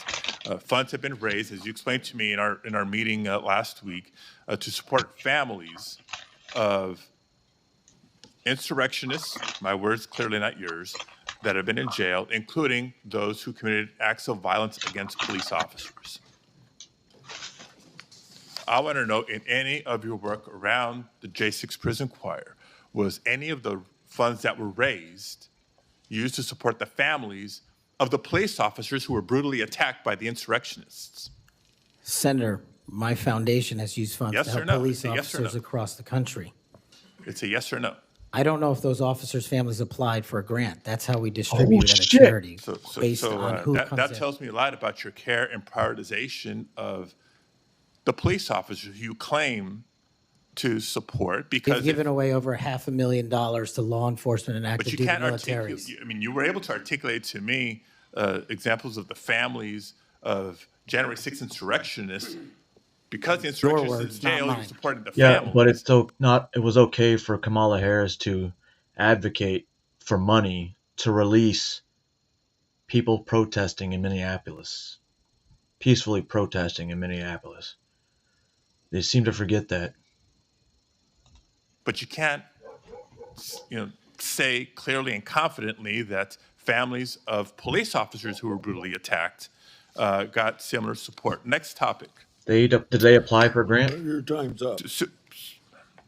Okay, I'll Did say they it for apply the for a second grant? round. Thank you, Mr. Chair. Before I call on Senator Schmidt, I have a letter that I want to put in regard to this Nigerian rescue story. It's from General Tata. What people that bring this up don't tell you is that General Tata has denied the exchange reported in the Atlantic and has forcefully defended Mr. Patel. General Tata said, "I never heard the words that somebody's saying they heard from me. That's not a quote from me," end of quote. General Tata wrote to the committee and said it was, quote, "irresponsible," end quote, to say Mr. Patel jeopardized the mission. Oh. He said, quote, Cash played a critical role in that and many other successes during his tenure precisely because he cares so deeply about America, its national domestic security, and her citizens. So by unanimous consent, I will put this letter in the record. I like Any Javier said, disagreement? I hear none. step Senator down. Schmidt. Thank you, Mr. Chairman. It's good to see you, Mr. Patel. It's great to have your family here. I know they must be very proud. I have to tell you, I saw up close and personal how politically weaponized the FBI had become. In my former job as Attorney General of Missouri, we brought the Missouri versus Biden lawsuit, which uncovered this vast censorship enterprise where the federal government coerced and colluded with some of the biggest companies in the history of the world to suppress speech. And not just that, actually to pre-bunk the Hunter Biden laptop story. The FBI had the laptop in November of 2019. They met with senior executives. Yoel Roth, who was the main guy at Twitter at the time, signed an affidavit saying they were talking specifically about the laptop. It could be Hunter Biden's, pre-bunking it, calling it a Russian hack and leak operation. They knew it was true. They knew it was his laptop. So the rot is deep, and the time for you is now, and I'm glad, because reform is needed. Senator Durbin referenced your book. I think it's a good, everyone should read the book. Because I want to ask you about some quotes that are in the book, because a lot's been made of it. Usually just some of the endnotes, but the content of the book. Did you say in the book, American justice must never be selective. If the law is applied unevenly, democracy crumbles. Did you say that? I did, Senator. When agencies like the FBI and the CIA prioritize politics over truth, the nation suffers. Did you say that? I sure did, Senator. Accountability isn't optional. Those who violate the public trust must face real consequences, regardless of their rank or title. Did you say that? I did, Senator. Okay. There's a lot more in there. I know that Senator Tillis has got the game of bingo. I'd like to play another game. Would you rather? Uh-oh. Let's have at it, sir. Would you rather the FBI prosecute and persecute parents who voice legitimate concerns at school board meetings, or should it investigate domestic terrorists who commit school shootings and threaten the lives of American I children? like that. Absolutely investigate and prioritize the safety of our children and any actual and real domestic terrorists, as I've prosecuted in my past in the Obama Justice Department. Oh, Would shit. you rather the FBI be weaponized by investigating presidential candidates, political opponents, spying on and wiretapping candidates' advisors, or should the FBI get back to its core mission and get politics out of the FBI? There should be no politics in the FBI, and having been a victim of the weaponization of law enforcement against me, I know what that feels like, and if I'm confirmed, I will make sure no American feels that sleight of hand ever again. Would you rather the FBI target traditional Catholics as extremists? Yo, this dude looks like Kevin Spacey if Kevin Spacey had a fatter face. Should the FBI focus on investigating actual threats posed to the American people by cartels pumping fentanyl into our communities through the southern border? 100,000 deaths due to fentanyl and drug overdoses in 1 year. I'd rather the FBI focus on that and save our children. Would you rather the FBI ignore when thugs threaten to harm and plot against Supreme Court justices? Or should the FBI actually investigate that and get to the bottom of it? I'm so glad you brought that up, Senator. This body passed a law to protect our justices of the peace, including the Supreme Court. You did. And every single justice of the peace deserves that enforcement of that law so they can do their duty. Would you rather the FBI pressure social media companies into censoring conservative viewpoints, or should it focus on what the FBI should get back to, which is investigating interstate crimes that threaten the well-being of Americans? No censorship. Let's focus on investigating interstate crimes. Would you rather the FBI raid the home of a former president and chief political rival, going through the First Lady's personal belongings, spreading out documents on the floor staged, or should it raid the homes of terrorists who seek to harm citizens? Let's let our men and women in law enforcement kick down the doors of terrorists and narco traffickers and pedophiles and put those people in prison where they belong. So, I mean, I could go on and on. But let me tell you what I think's really going on here. What I think's going on here is that the folks on the other side can't actually believe and can't come to grips that they're in this position right now. That they're in the minority and that President Trump is back in office. Because what they did was, after he was out of office, they tried to destroy him. They tried to financially ruin him and his family. They tried to intimidate him. They tried to throw him in jail for the rest of his life. They tried to demonize half the country. Their opening and closing argument for the last 4 years has been that President Trump and Republicans are a threat to democracy. But the American people sat in a jury box and they watched.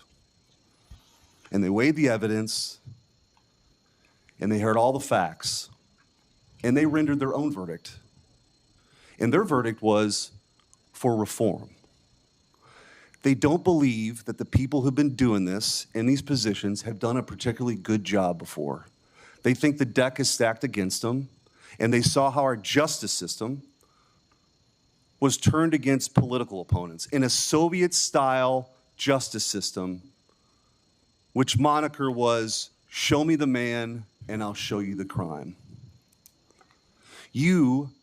And by the way, I don't think they can believe you're sitting where you're sitting at right now. But guess what? You are. You are. And you're going to get confirmed, and you're going to lead this agency back to what it always should have been, which is to protect the American people, to fight crime, to put the bad guys in jail, not to execute a political agenda like some banana republic form of justice, where you point to the person on the other side that you want taken out and you go do that person's bidding. This country was founded on the idea that people could say what they wanted, they could believe what they want, and that the government wouldn't come after them. The government's job is not to tell you what you should think or what you can say or what you can do or what you believe. In this Justice Department under Christopher Wray and under Joe Biden and Merrick Garland has done just that. And that's why the trust has plummeted.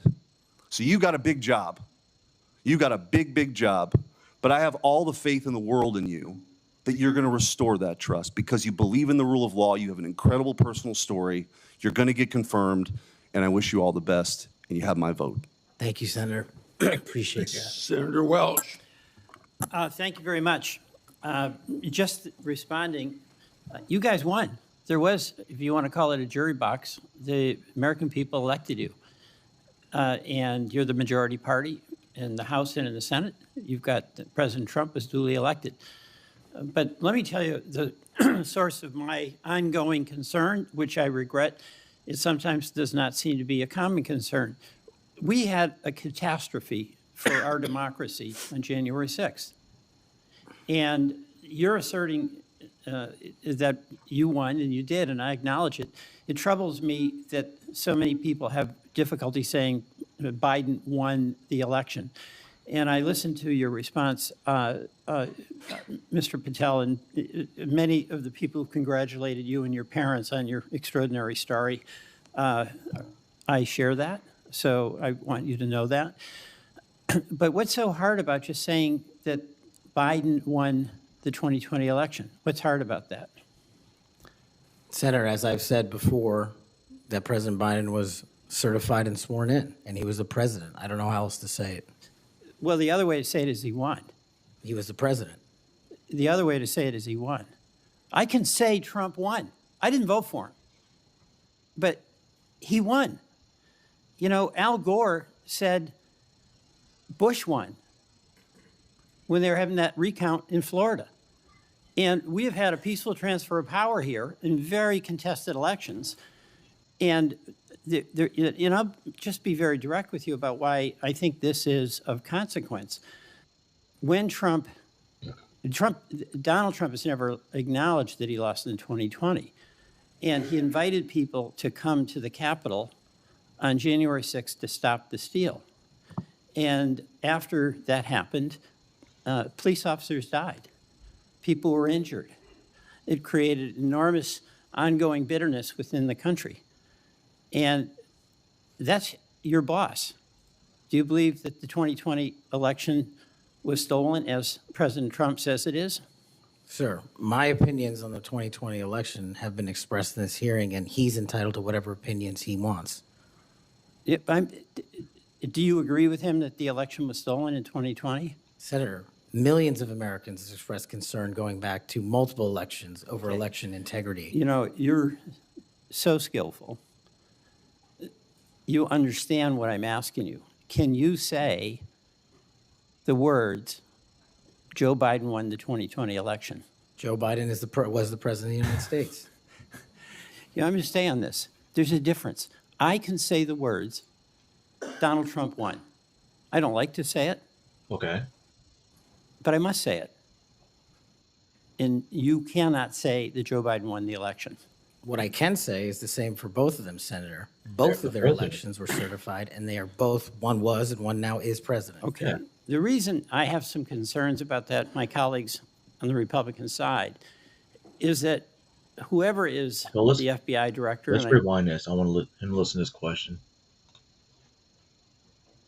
Now is president. Okay. The reason I have some concerns about it, what I can say... There's a difference. I can say the words, Donald Trump won. I don't like to say it, but I must say it. And you cannot say that Joe Biden won the election. What I can say is the same for both of them, Senator. Both of their elections were certified, and they are both, one was and one now is president. Okay. The reason I have some concerns about that, my colleagues on the Republican side, is that whoever is the FBI director, and I suspect it will be Mr. Patel, has a boss. And he told me the Attorney has General. strong points of view. He said Vice President Harris was a criminal and should be prosecuted. Is that a prosecution you would initiate?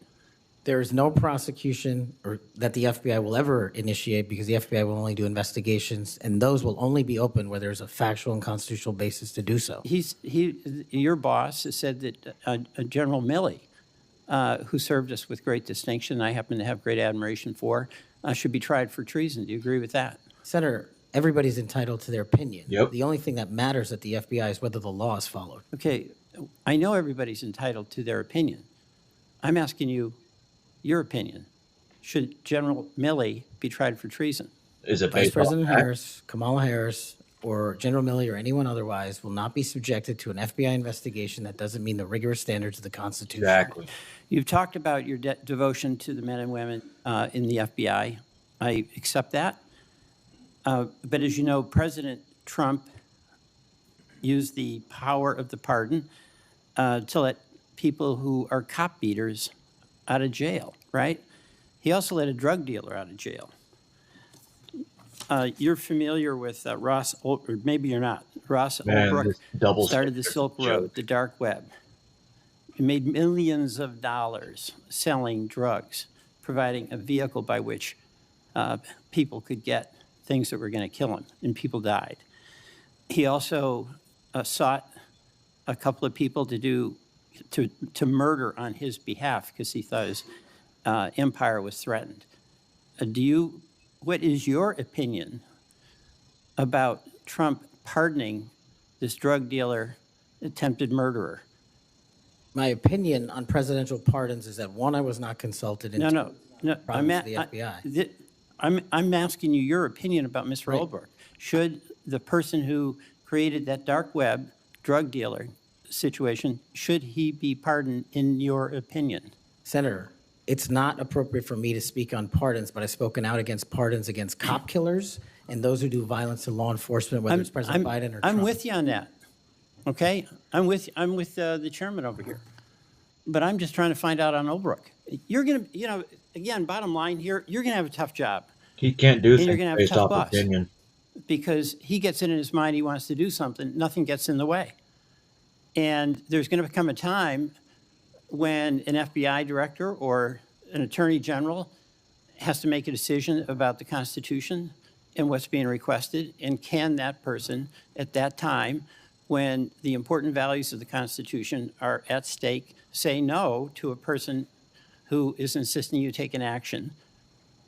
And Senator, understand. That's why I think it's time, for the first time in this country's history, that a public defender be the next director of the FBI, because no one knows more about constitutional due process than PDs. Well, you know, you're appealing to mutual pride here with the public defender. But you know what? I still understand you didn't answer the question. That's the public defender in me, okay? You said, what's his opinion? And I say this to my colleagues. We cannot have a weaponized Justice Department or FBI. And what's weaponized is in the eye of the beholder, like the prosecutions of President Trump. And I get that. We cannot have it.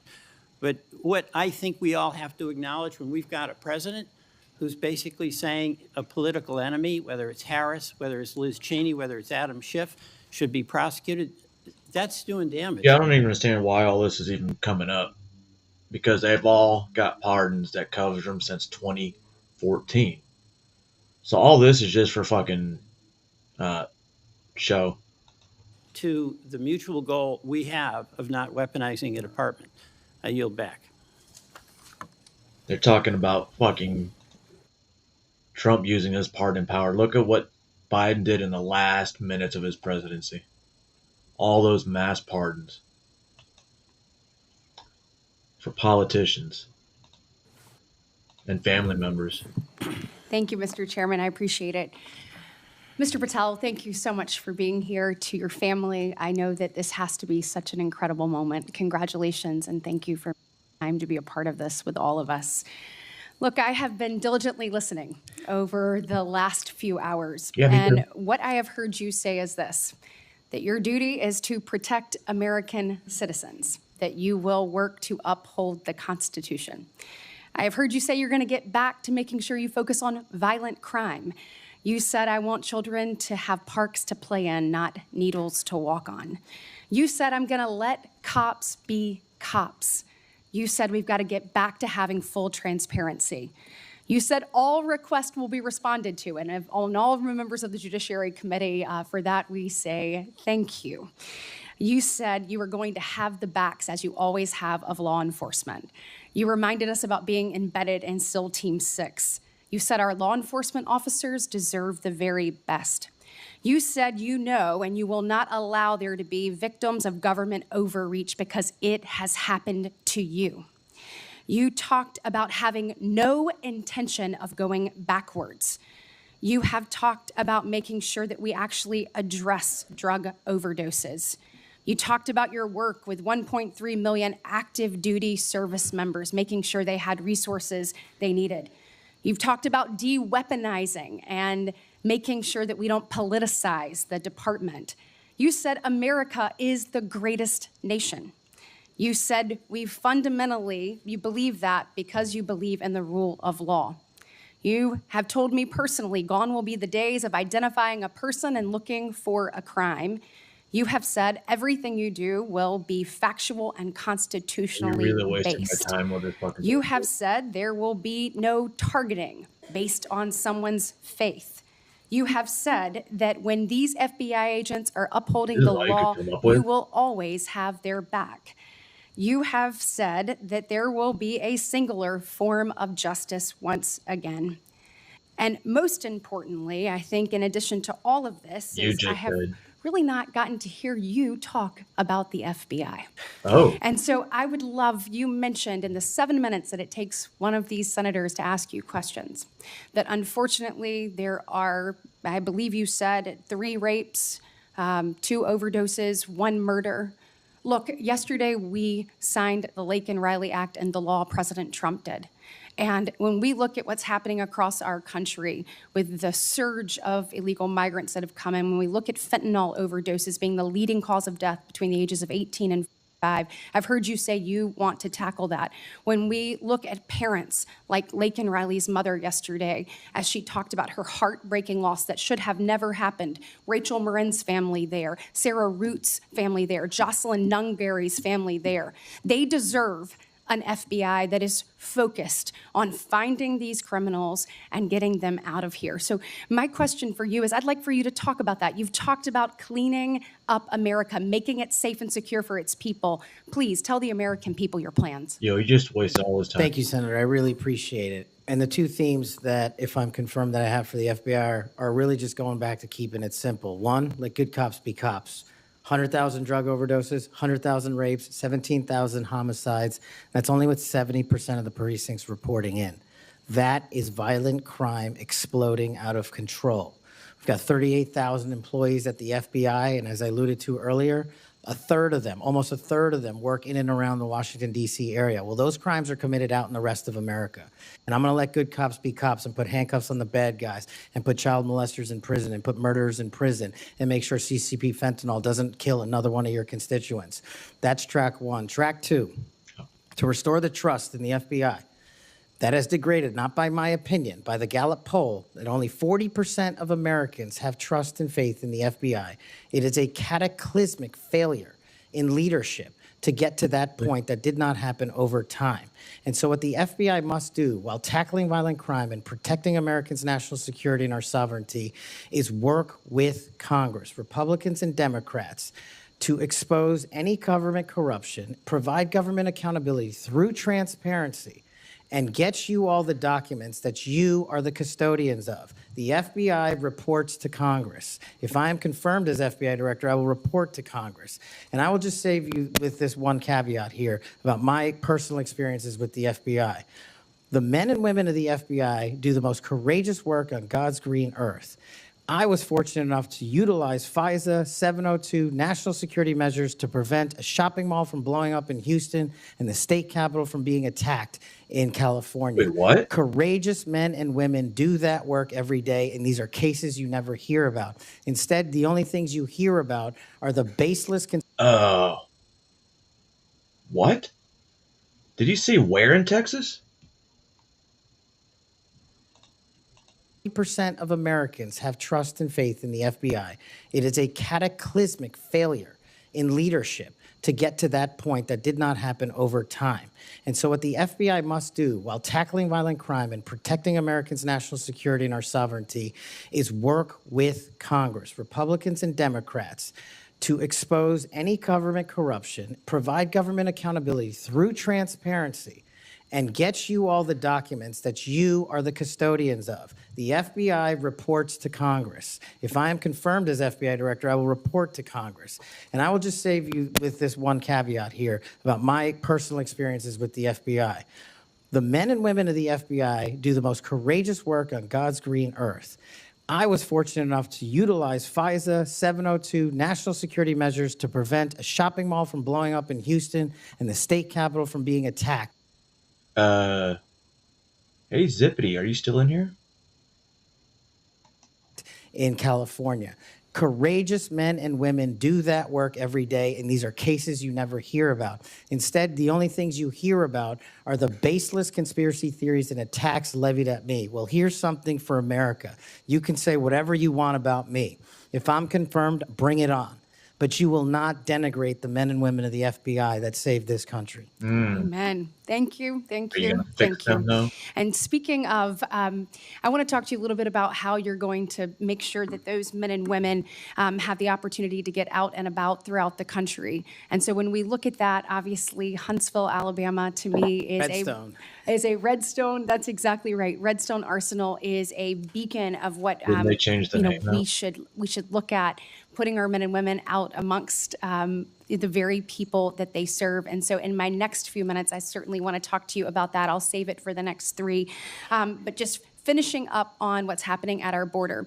We saw under this previous administration that there were about, I think, 1.7 million special interest aliens that came across our border. I think the House Judiciary Committee put it out. That's obviously from the 26 countries that DHS determines have the greatest threat here in our homeland. When you're looking at how do you tackle that? So, they're in the interior. Additionally, the people on the terrorist watch list, the hundreds of people that have been released into our country. How do you man your men and women to go and find those individuals and make sure that our country is safe? This is going to require a collection of law enforcement, what we call 1811 agents across the various agencies. Specifically, HSI and Secretary Noem are going to be prioritized with tasking and going after illegals to follow the law and the orders issued by the White House. But also at the same time, the FBI possesses an enormous amount of resources to go into our jails and find those already imprisoned and with pending deportation orders, with pending violations of their parole status. So if I'm confirmed, the full resources of the FBI, where appropriate, will be committed to that cause, but I believe primacy rests with other agencies. Excellent. Thank you so much. Senator Schiff. Oh, this should be fun. Mr. Patel, early in this hearing, Senator Durbin asked you about the January 6th choir of inmates whose song you promoted, and here's what you said. I did not have anything to do with the recording. I did not have anything to do with the recording. Do you stand by that testimony, Mr. Patel? Senator, what I said was I didn't do the recording. You said you didn't have anything to do with the recording, which is interesting because here's what you told Steve Bannon on his podcast. So what we thought would be cool is if we captured that audio and then, of course, had the greatest president, President Donald J. Trump, recite the Pledge of Allegiance, then we went to a studio and recorded it, mastered it, digitized it, and put it out as a song now releasing exclusively on the War Room. We. If you had nothing to do with it, Mr. Patel, why did you tell Steve Bannon and all his listeners that you did?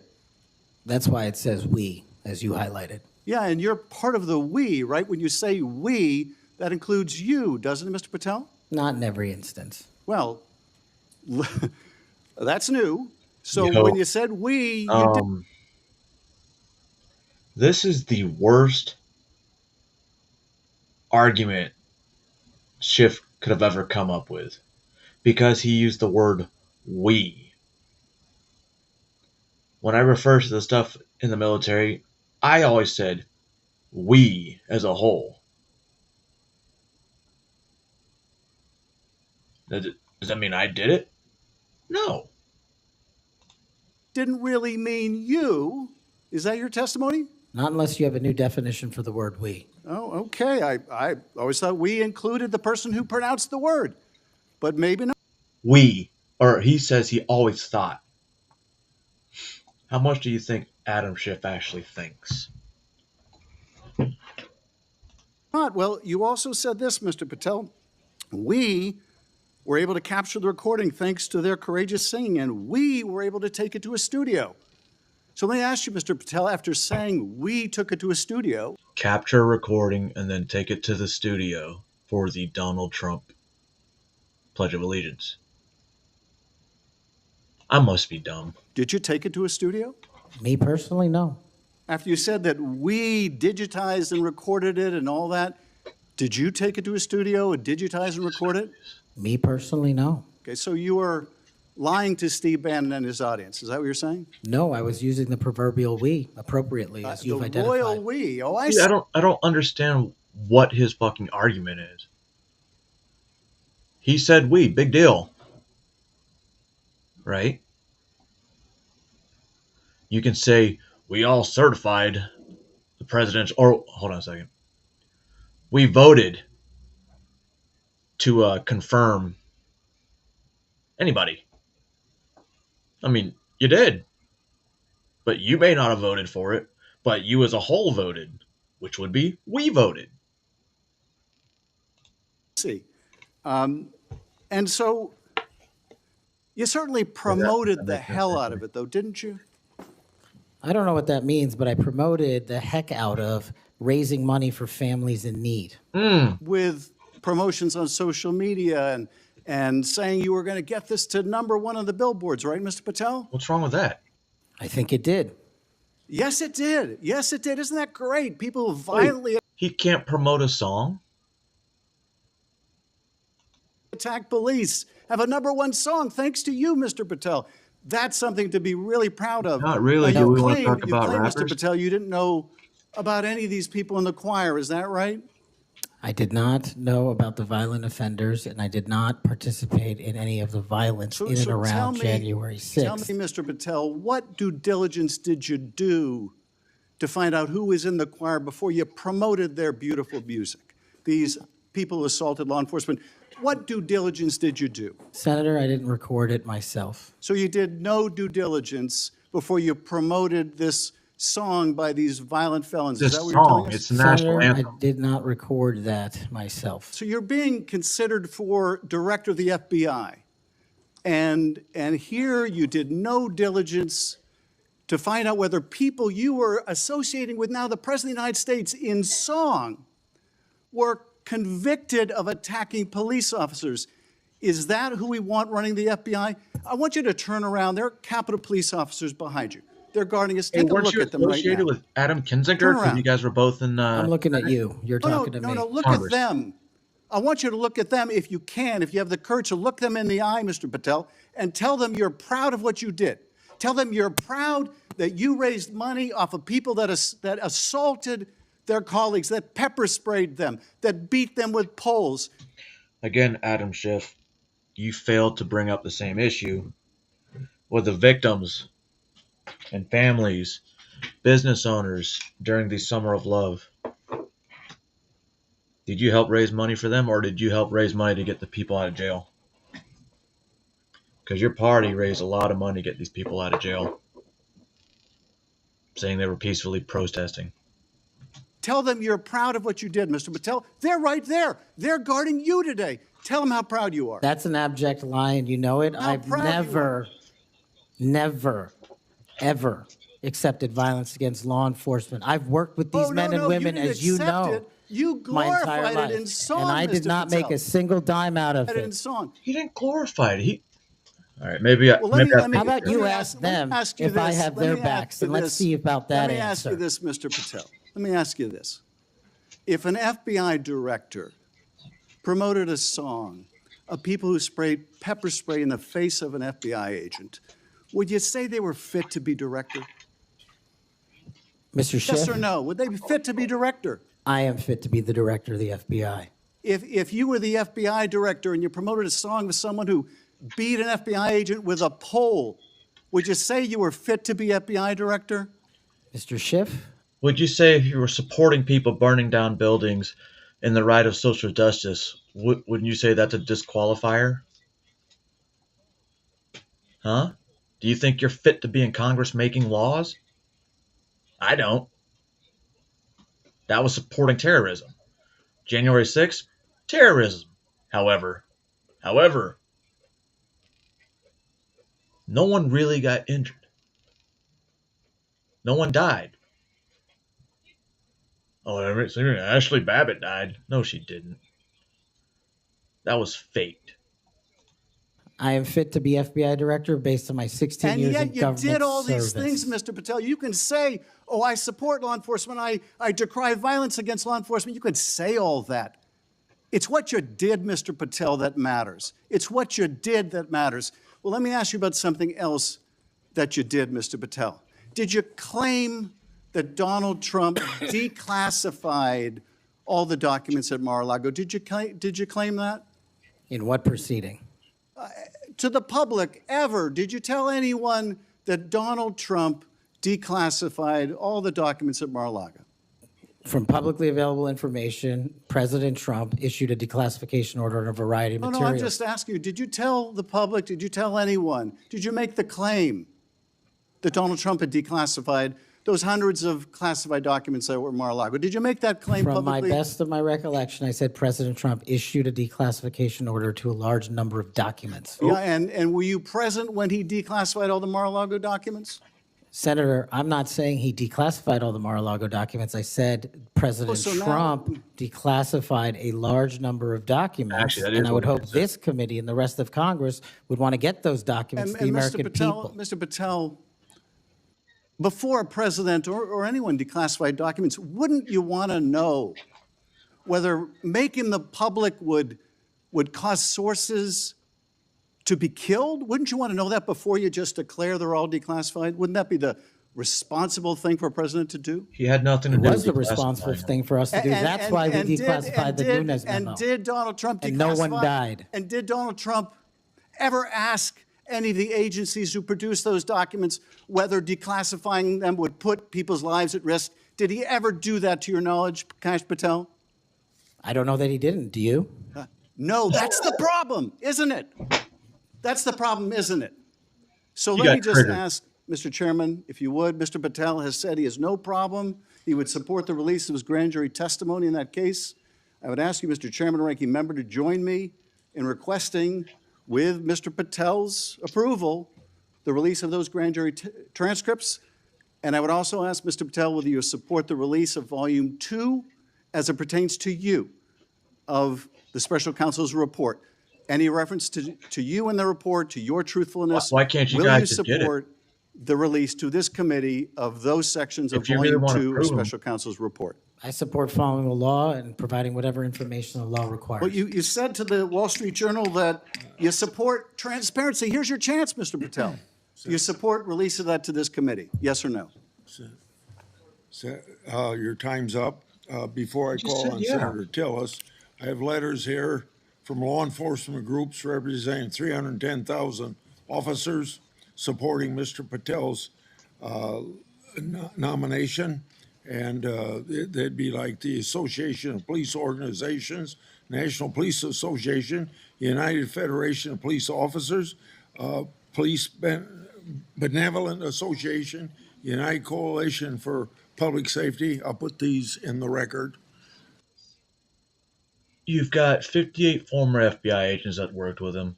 You just had 310 officers from different organizations currently that support the nomination of Kash Patel. That's the people that work for, how do I say this? They're the premier law enforcement that everybody wants to be and follow. So if they can get in on any of these investigations to help make their job easier, yeah, of course they want Kash Patel. Senator Tillis. Thank you, Mr. Chairman. And Mr. Patel, thanks for being here. I want to thank my colleague, Senator Welsh, for being so measured and respectful in the way that he engaged with you. I just want to cover a few things, and I don't know if it'll take 7 minutes or not. I want to go back to the we versus I, since it was the last discussion. Other people may not have been paying attention. I've only missed Senator Booker's questions, but in your exchange with my colleague from one of my former states that I lived in, Louisiana, he repeatedly said you with respect to preparing a memo or documents, and you repeatedly said we. So you are somebody who's not like a lot of people around here that say I a lot, even though it was the we that got things done. So I, for one, appreciate how you focus on that. That's actually leadership. Now let's talk about how things change over time. I don't know if if the presidential candidate Clinton ever claimed that President Trump was legitimately elected. I know that Stacey Abrams never really, allowed or acknowledged that Governor Kemp was governor until the second time she lost.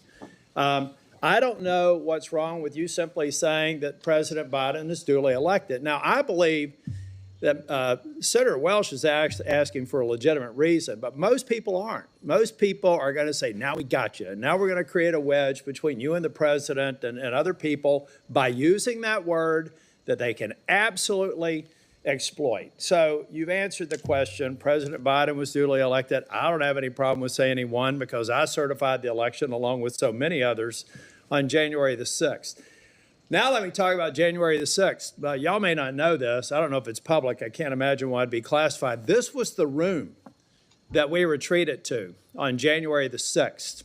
I was the last Senate member out of the chamber.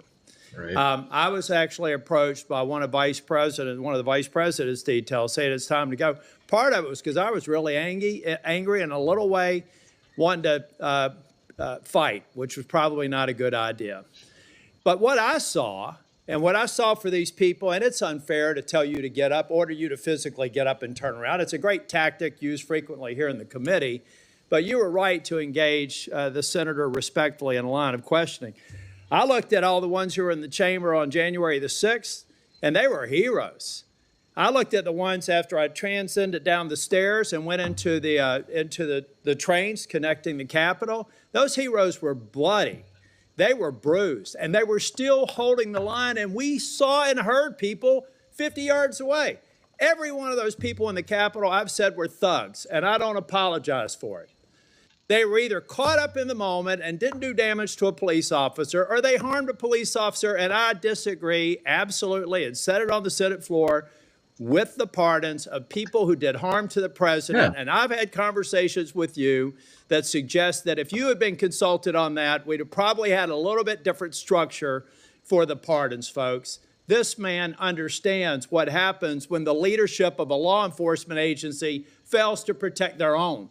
And I have to admit that in the last administration, I saw a commander-in-chief who looked the other way when you should have been saying the people who were mostly peaceful protesters in Kenosha with a building burning in the background, well, they had a righteous cause. So it's okay if they harm law enforcement or public safety officers. And when they damaged the federal building in Portland and they harmed police officers there, I didn't see anybody calling for arrest and the insurrection in those government buildings, federal buildings. Folks, let's be consistent, because I am. I said it then and I said it now.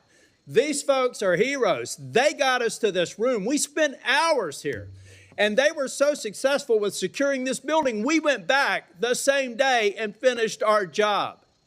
That only happened because of these proud law enforcement officers, and I know you would support them. Okay, I don't know if he's let me take a upset or- breath. You answered the question on Section 702, but I have to refer to my friend Alex Padilla. We co-chair the Mental Health Caucus together. I love working with him. One of the problems around here with people who pretend like they're bipartisan, but they never do it when it's hard, is that they also make it more difficult for other people. When Section 702 was reauthorized in April of 2024, we had 4 or 5 of our members agree to walk the plank to make sure that and I didn't, by the way, because I wanted the reforms done. But I have to say, I'm glad that they did. Because I just had a colleague say they were guilty of bending a knee. What they were guilty of is protecting this nation. Now, were they happy that the reforms weren't done? No. I've heard John Cornyn say things. Mike Lee's got a lot of, Senator Lee, Senator Cornyn. They've got a lot of great ideas, and we should reform it. But that's what's wrong with this place, folks. We just had somebody here try and do an offhanded hit on people that, on a bipartisan basis, reauthorize something that's critically important for keeping this nation safe. So I guess the inference is, next time, don't do that. Be partisan. Go dark. Endanger the U.S. So come on, guys, let's be real here. If anything, I hope I've been consistent on. Let's just be balanced. You know, really, you've had colleagues, we've had colleagues on the other side of the aisle call President Trump an illegitimate president. And Hitler. Now, we have, the witness has acknowledged that President Biden's election was certified. If you want to use a specific word, what are we, in high school? I mean, come on. So I do have to tell you, though, Cash, I've hit bingo a couple of times. And I have a feeling by the time we get to the third round, we will again. Hope you put a lot of money on it, Senator. You know what? You know what I put a lot of, I won't call it money, but capital on? It's the due diligence I've done on you and the extraordinary job you're doing in this committee. One of the reasons you're seeing frustration among people asking you questions is you're composed, you're respectful, you reached out to every one of them and asked to meet with them. They've thanked you for doing that. I suspect that those conversations went a lot better than the TV personalities that we've seen today. So I've got 50 minutes. You want to wrap up on, and I'm going to come back for the second round. You want to wrap up on, let me just ask you this question. I went to the floor yesterday to make it very clear. I've been thanking these Capitol Police officers, and I told them I actually thought that the pardons of people who did harm to police officers sucked. And I told them that at every one of these security entrances when I come in, and I stand by it, and I respectfully disagree with the president or whoever likely gave him advice, because the president has to rely on best advice for some of these executive orders. But I make no apology for saying that the men and women on Capitol Hill that got us safely to this building are heroes. The people who harmed them are thugs, but they're out now. So here's their opportunity, Mr. Patel. You find the people that you were convicted of harming, call them, write them a letter, apologize to them. And if you don't, and you come to Capitol Hill, I will track you down and I will burden you until you do. Now I've run You're out gonna of time. I'll be force back them. for a second round. Thank you, Senator. Senator Moody. Well, thank you, Chairman. I appreciate that. And thank you for being here. I know this has been a long day. I am the junior most senator, so you know I go last. But ever since I got here, and it's been a whole week, I get told two things when I rush up to my fellow senators. Number one, are you Senator Britt? Yeah, I was kind And of number thinking that. two, you know the Senate is a body that is deliberative and calm. And I'm anything but. So I don't know how the next couple years is going to look, but I hope that they'll bear with me. Serving as the AG over the last 4 years, I've seen a lot of things out of these agencies that I never thought we'd see in the United States of America. I know my fellow attorneys general around the nation would agree with me. In fact, some of them are here today to support you. I'd love to introduce them if they'll stand up. The Attorney General from South Carolina, the former Utah Attorney General, Sean Reyes. I'm sorry, Alan Wilson, I didn't say your name, South Carolina AG, and Louisiana AG, Liz Merrill. They joined me, thank you for being here. They joined me in signing on to a letter supporting your nomination. And we did that while I was still the Attorney General over a week ago. They came here today to support you. And Mr. Chairman, I know that you've been referencing a lot of letters that you've been entered into evidence. I'd like this to be entered into the record. Sorry, I'm talking like a trial lawyer. With consent, please, sir. This is signed by 24 states attorneys general that support the nomination of Mr. Patel. One of the things that I have been most with upset Kash Patel, whether or not they agree with his answers or not, police support him. The FBI supports him. Judges support him. AGs support him. That should say something. Especially when they're worried about him not declassifying stuff. I don't, maybe it's because they want to protect their buddies in Washington. about is watching federal agencies take more and more and more power and step all over the dual sovereignty of state and local law enforcement and investigations and prosecutions. I know you, like me, served in both the state criminal justice system and the federal criminal justice system. I was a federal prosecutor, a state judge, and a state attorney general, and I know you crossed over those jurisdictions. Do I have your commitment as the director of the FBI that you will respect dual sovereignty of the federal government, the FBI, to pursue its investigations of federal laws, and respect local and state law enforcement pursuing violations of their own laws, even when there may be overlap of investigations? Senator, not only do you have my commitment, if you may, for the first time ever, the National Sheriff's Association has endorsed a nominee to be the director of the FBI. 3,100 sheriffs, deputies across the country have endorsed me for one reason, I think, primarily, because I'm committed to local level law enforcement as a state jurisdiction. Washington, D.C. cannot fix the problems of this country, but everyday cops can and do it every single day. And so if I'm confirmed as FBI director, we're going to work with local law enforcement because they're going to tell us what they need, and we're going to give them everything we can. But we are not going to. You know, it's funny that when you think about Pete Hegseth, he was a lower level service member in the military because he was major and below. Once you get up to lieutenant colonel, it's all politics. That's why we liked captains, because we knew where they came from. And he's a prior enlisted. And I don't really know where I'm going with this from. But he's got all the experience and all the help, people backing him up from around the country. But still, he's the one that they don't want. They were so happy when Trump's guy was still the director of the FBI.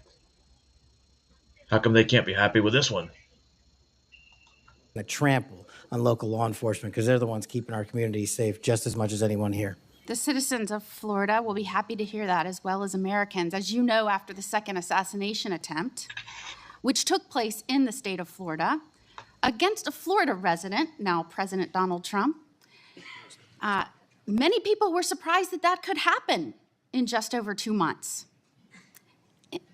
Many people were shocked that a would-be assassin could get that close to a president after it had just happened so quickly. So needless to say, many Americans, and certainly Floridians, demanded a transparent and accountable investigation of that second assassination attempt. I was tasked, along with law enforcement in Florida, to pursue that investigation. And every step of the way, federal law enforcement, the FBI specifically, and the attorneys, federal attorneys, frustrated our efforts, told us we couldn't go on the crime scene, they wouldn't share evidence, they suggested that we would be violating the law if we pursued our own investigation, even in the face of us telling them and informing them that a 6-year-old girl almost died as a result of state and local law enforcement having to shut down the roads to pursue that would-be assassin, and I'm not going to use his name. In an unprecedented action, because of these frustrated efforts, I, as the Attorney General of Florida, had to sue the DOJ and Merrick Garland because they refused and obstructed our ability to prosecute and investigate our own laws against one of our own citizens, even in the face of such distrust of the FBI, who was pursuing an investigation against the victim himself. So at a time when you have data that shows that Americans' trust in the FBI is at its lowest point in history, when the FBI is not trusted by local and state law enforcement, can you think of a better time for the FBI to say, yes, Florida, investigators, come in, let's work this together, not to the detriment of the investigation, but in a collaborative effort? Can you think of a better time to have done that rather than hide beside some law that they said prevented us from moving forward with our own investigation? Senator, off the top of my head, I can't, but let me just say this. Law enforcement is not supposed to be territorial. Law enforcement is not supposed to be a turf battle. Law enforcement is best done in this country when it is complementary, and it should have been done in that instance. Do I have your commitment? Now, mind you, I'd like to enter into evidence the complaint that we filed against Merrick Garland, the complaint for declaratory and injunctive relief. This was a result of the FBI obstructing our investigation at every turn. Do I have your commitment that as soon as you are confirmed, which I believe you will be, that you will address this suit, interface with the investigators and the lawyers in Florida, and begin cooperating with us so that we might pursue justice for that little girl? Absolutely, Senator. And I'll just finally end with, yes, I have had a lot of work experiences, as you have, working on the front lines with law enforcement to go after those violating laws. But I am also the wife of a law enforcement agent, federal, now local. We need somebody at the helm that understands the mission is to stand on that line between good and evil, between crime and chaos. There is no other mission. And we trust that you're going to right-size this agency and set it back on course. And I am proud to support you. Thank you, Senator. Is there any objection among the committee for her request to insert things in the record? I hear none, so ordered. Now we start our second round, 3 minutes each one. Oh, this is perfect timing. I've spoken. All right, we're going to stop it here. It's only another hour, so we'll get into that, if not tomorrow, probably not tomorrow, but Monday, along with recaps. But tomorrow's a little different, same schedule, so we'll see what we got tomorrow. And like I said, they have already admitted that he's going to get confirmed. So why continue down the line of questioning? Seems like you're wasting time when we can be getting, well, we as a nation could be getting to work to better this nation. But they don't seem to want to do that. They want to bring up the past. They want to say, this happened, this happened. Okay, but how are we going to fix it going forward?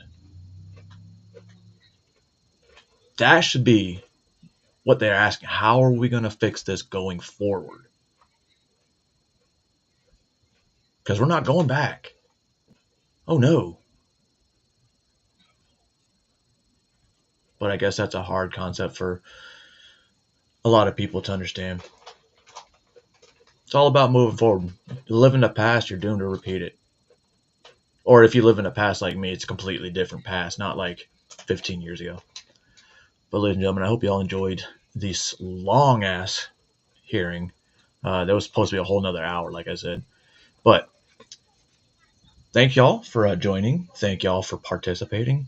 Because I'm not really telling y'all how to think. Y'all can still take your opinion on Kash Patel. You can take your opinion on all these other senators because you saw the same thing I saw. Is there already a projector on this? Yeah.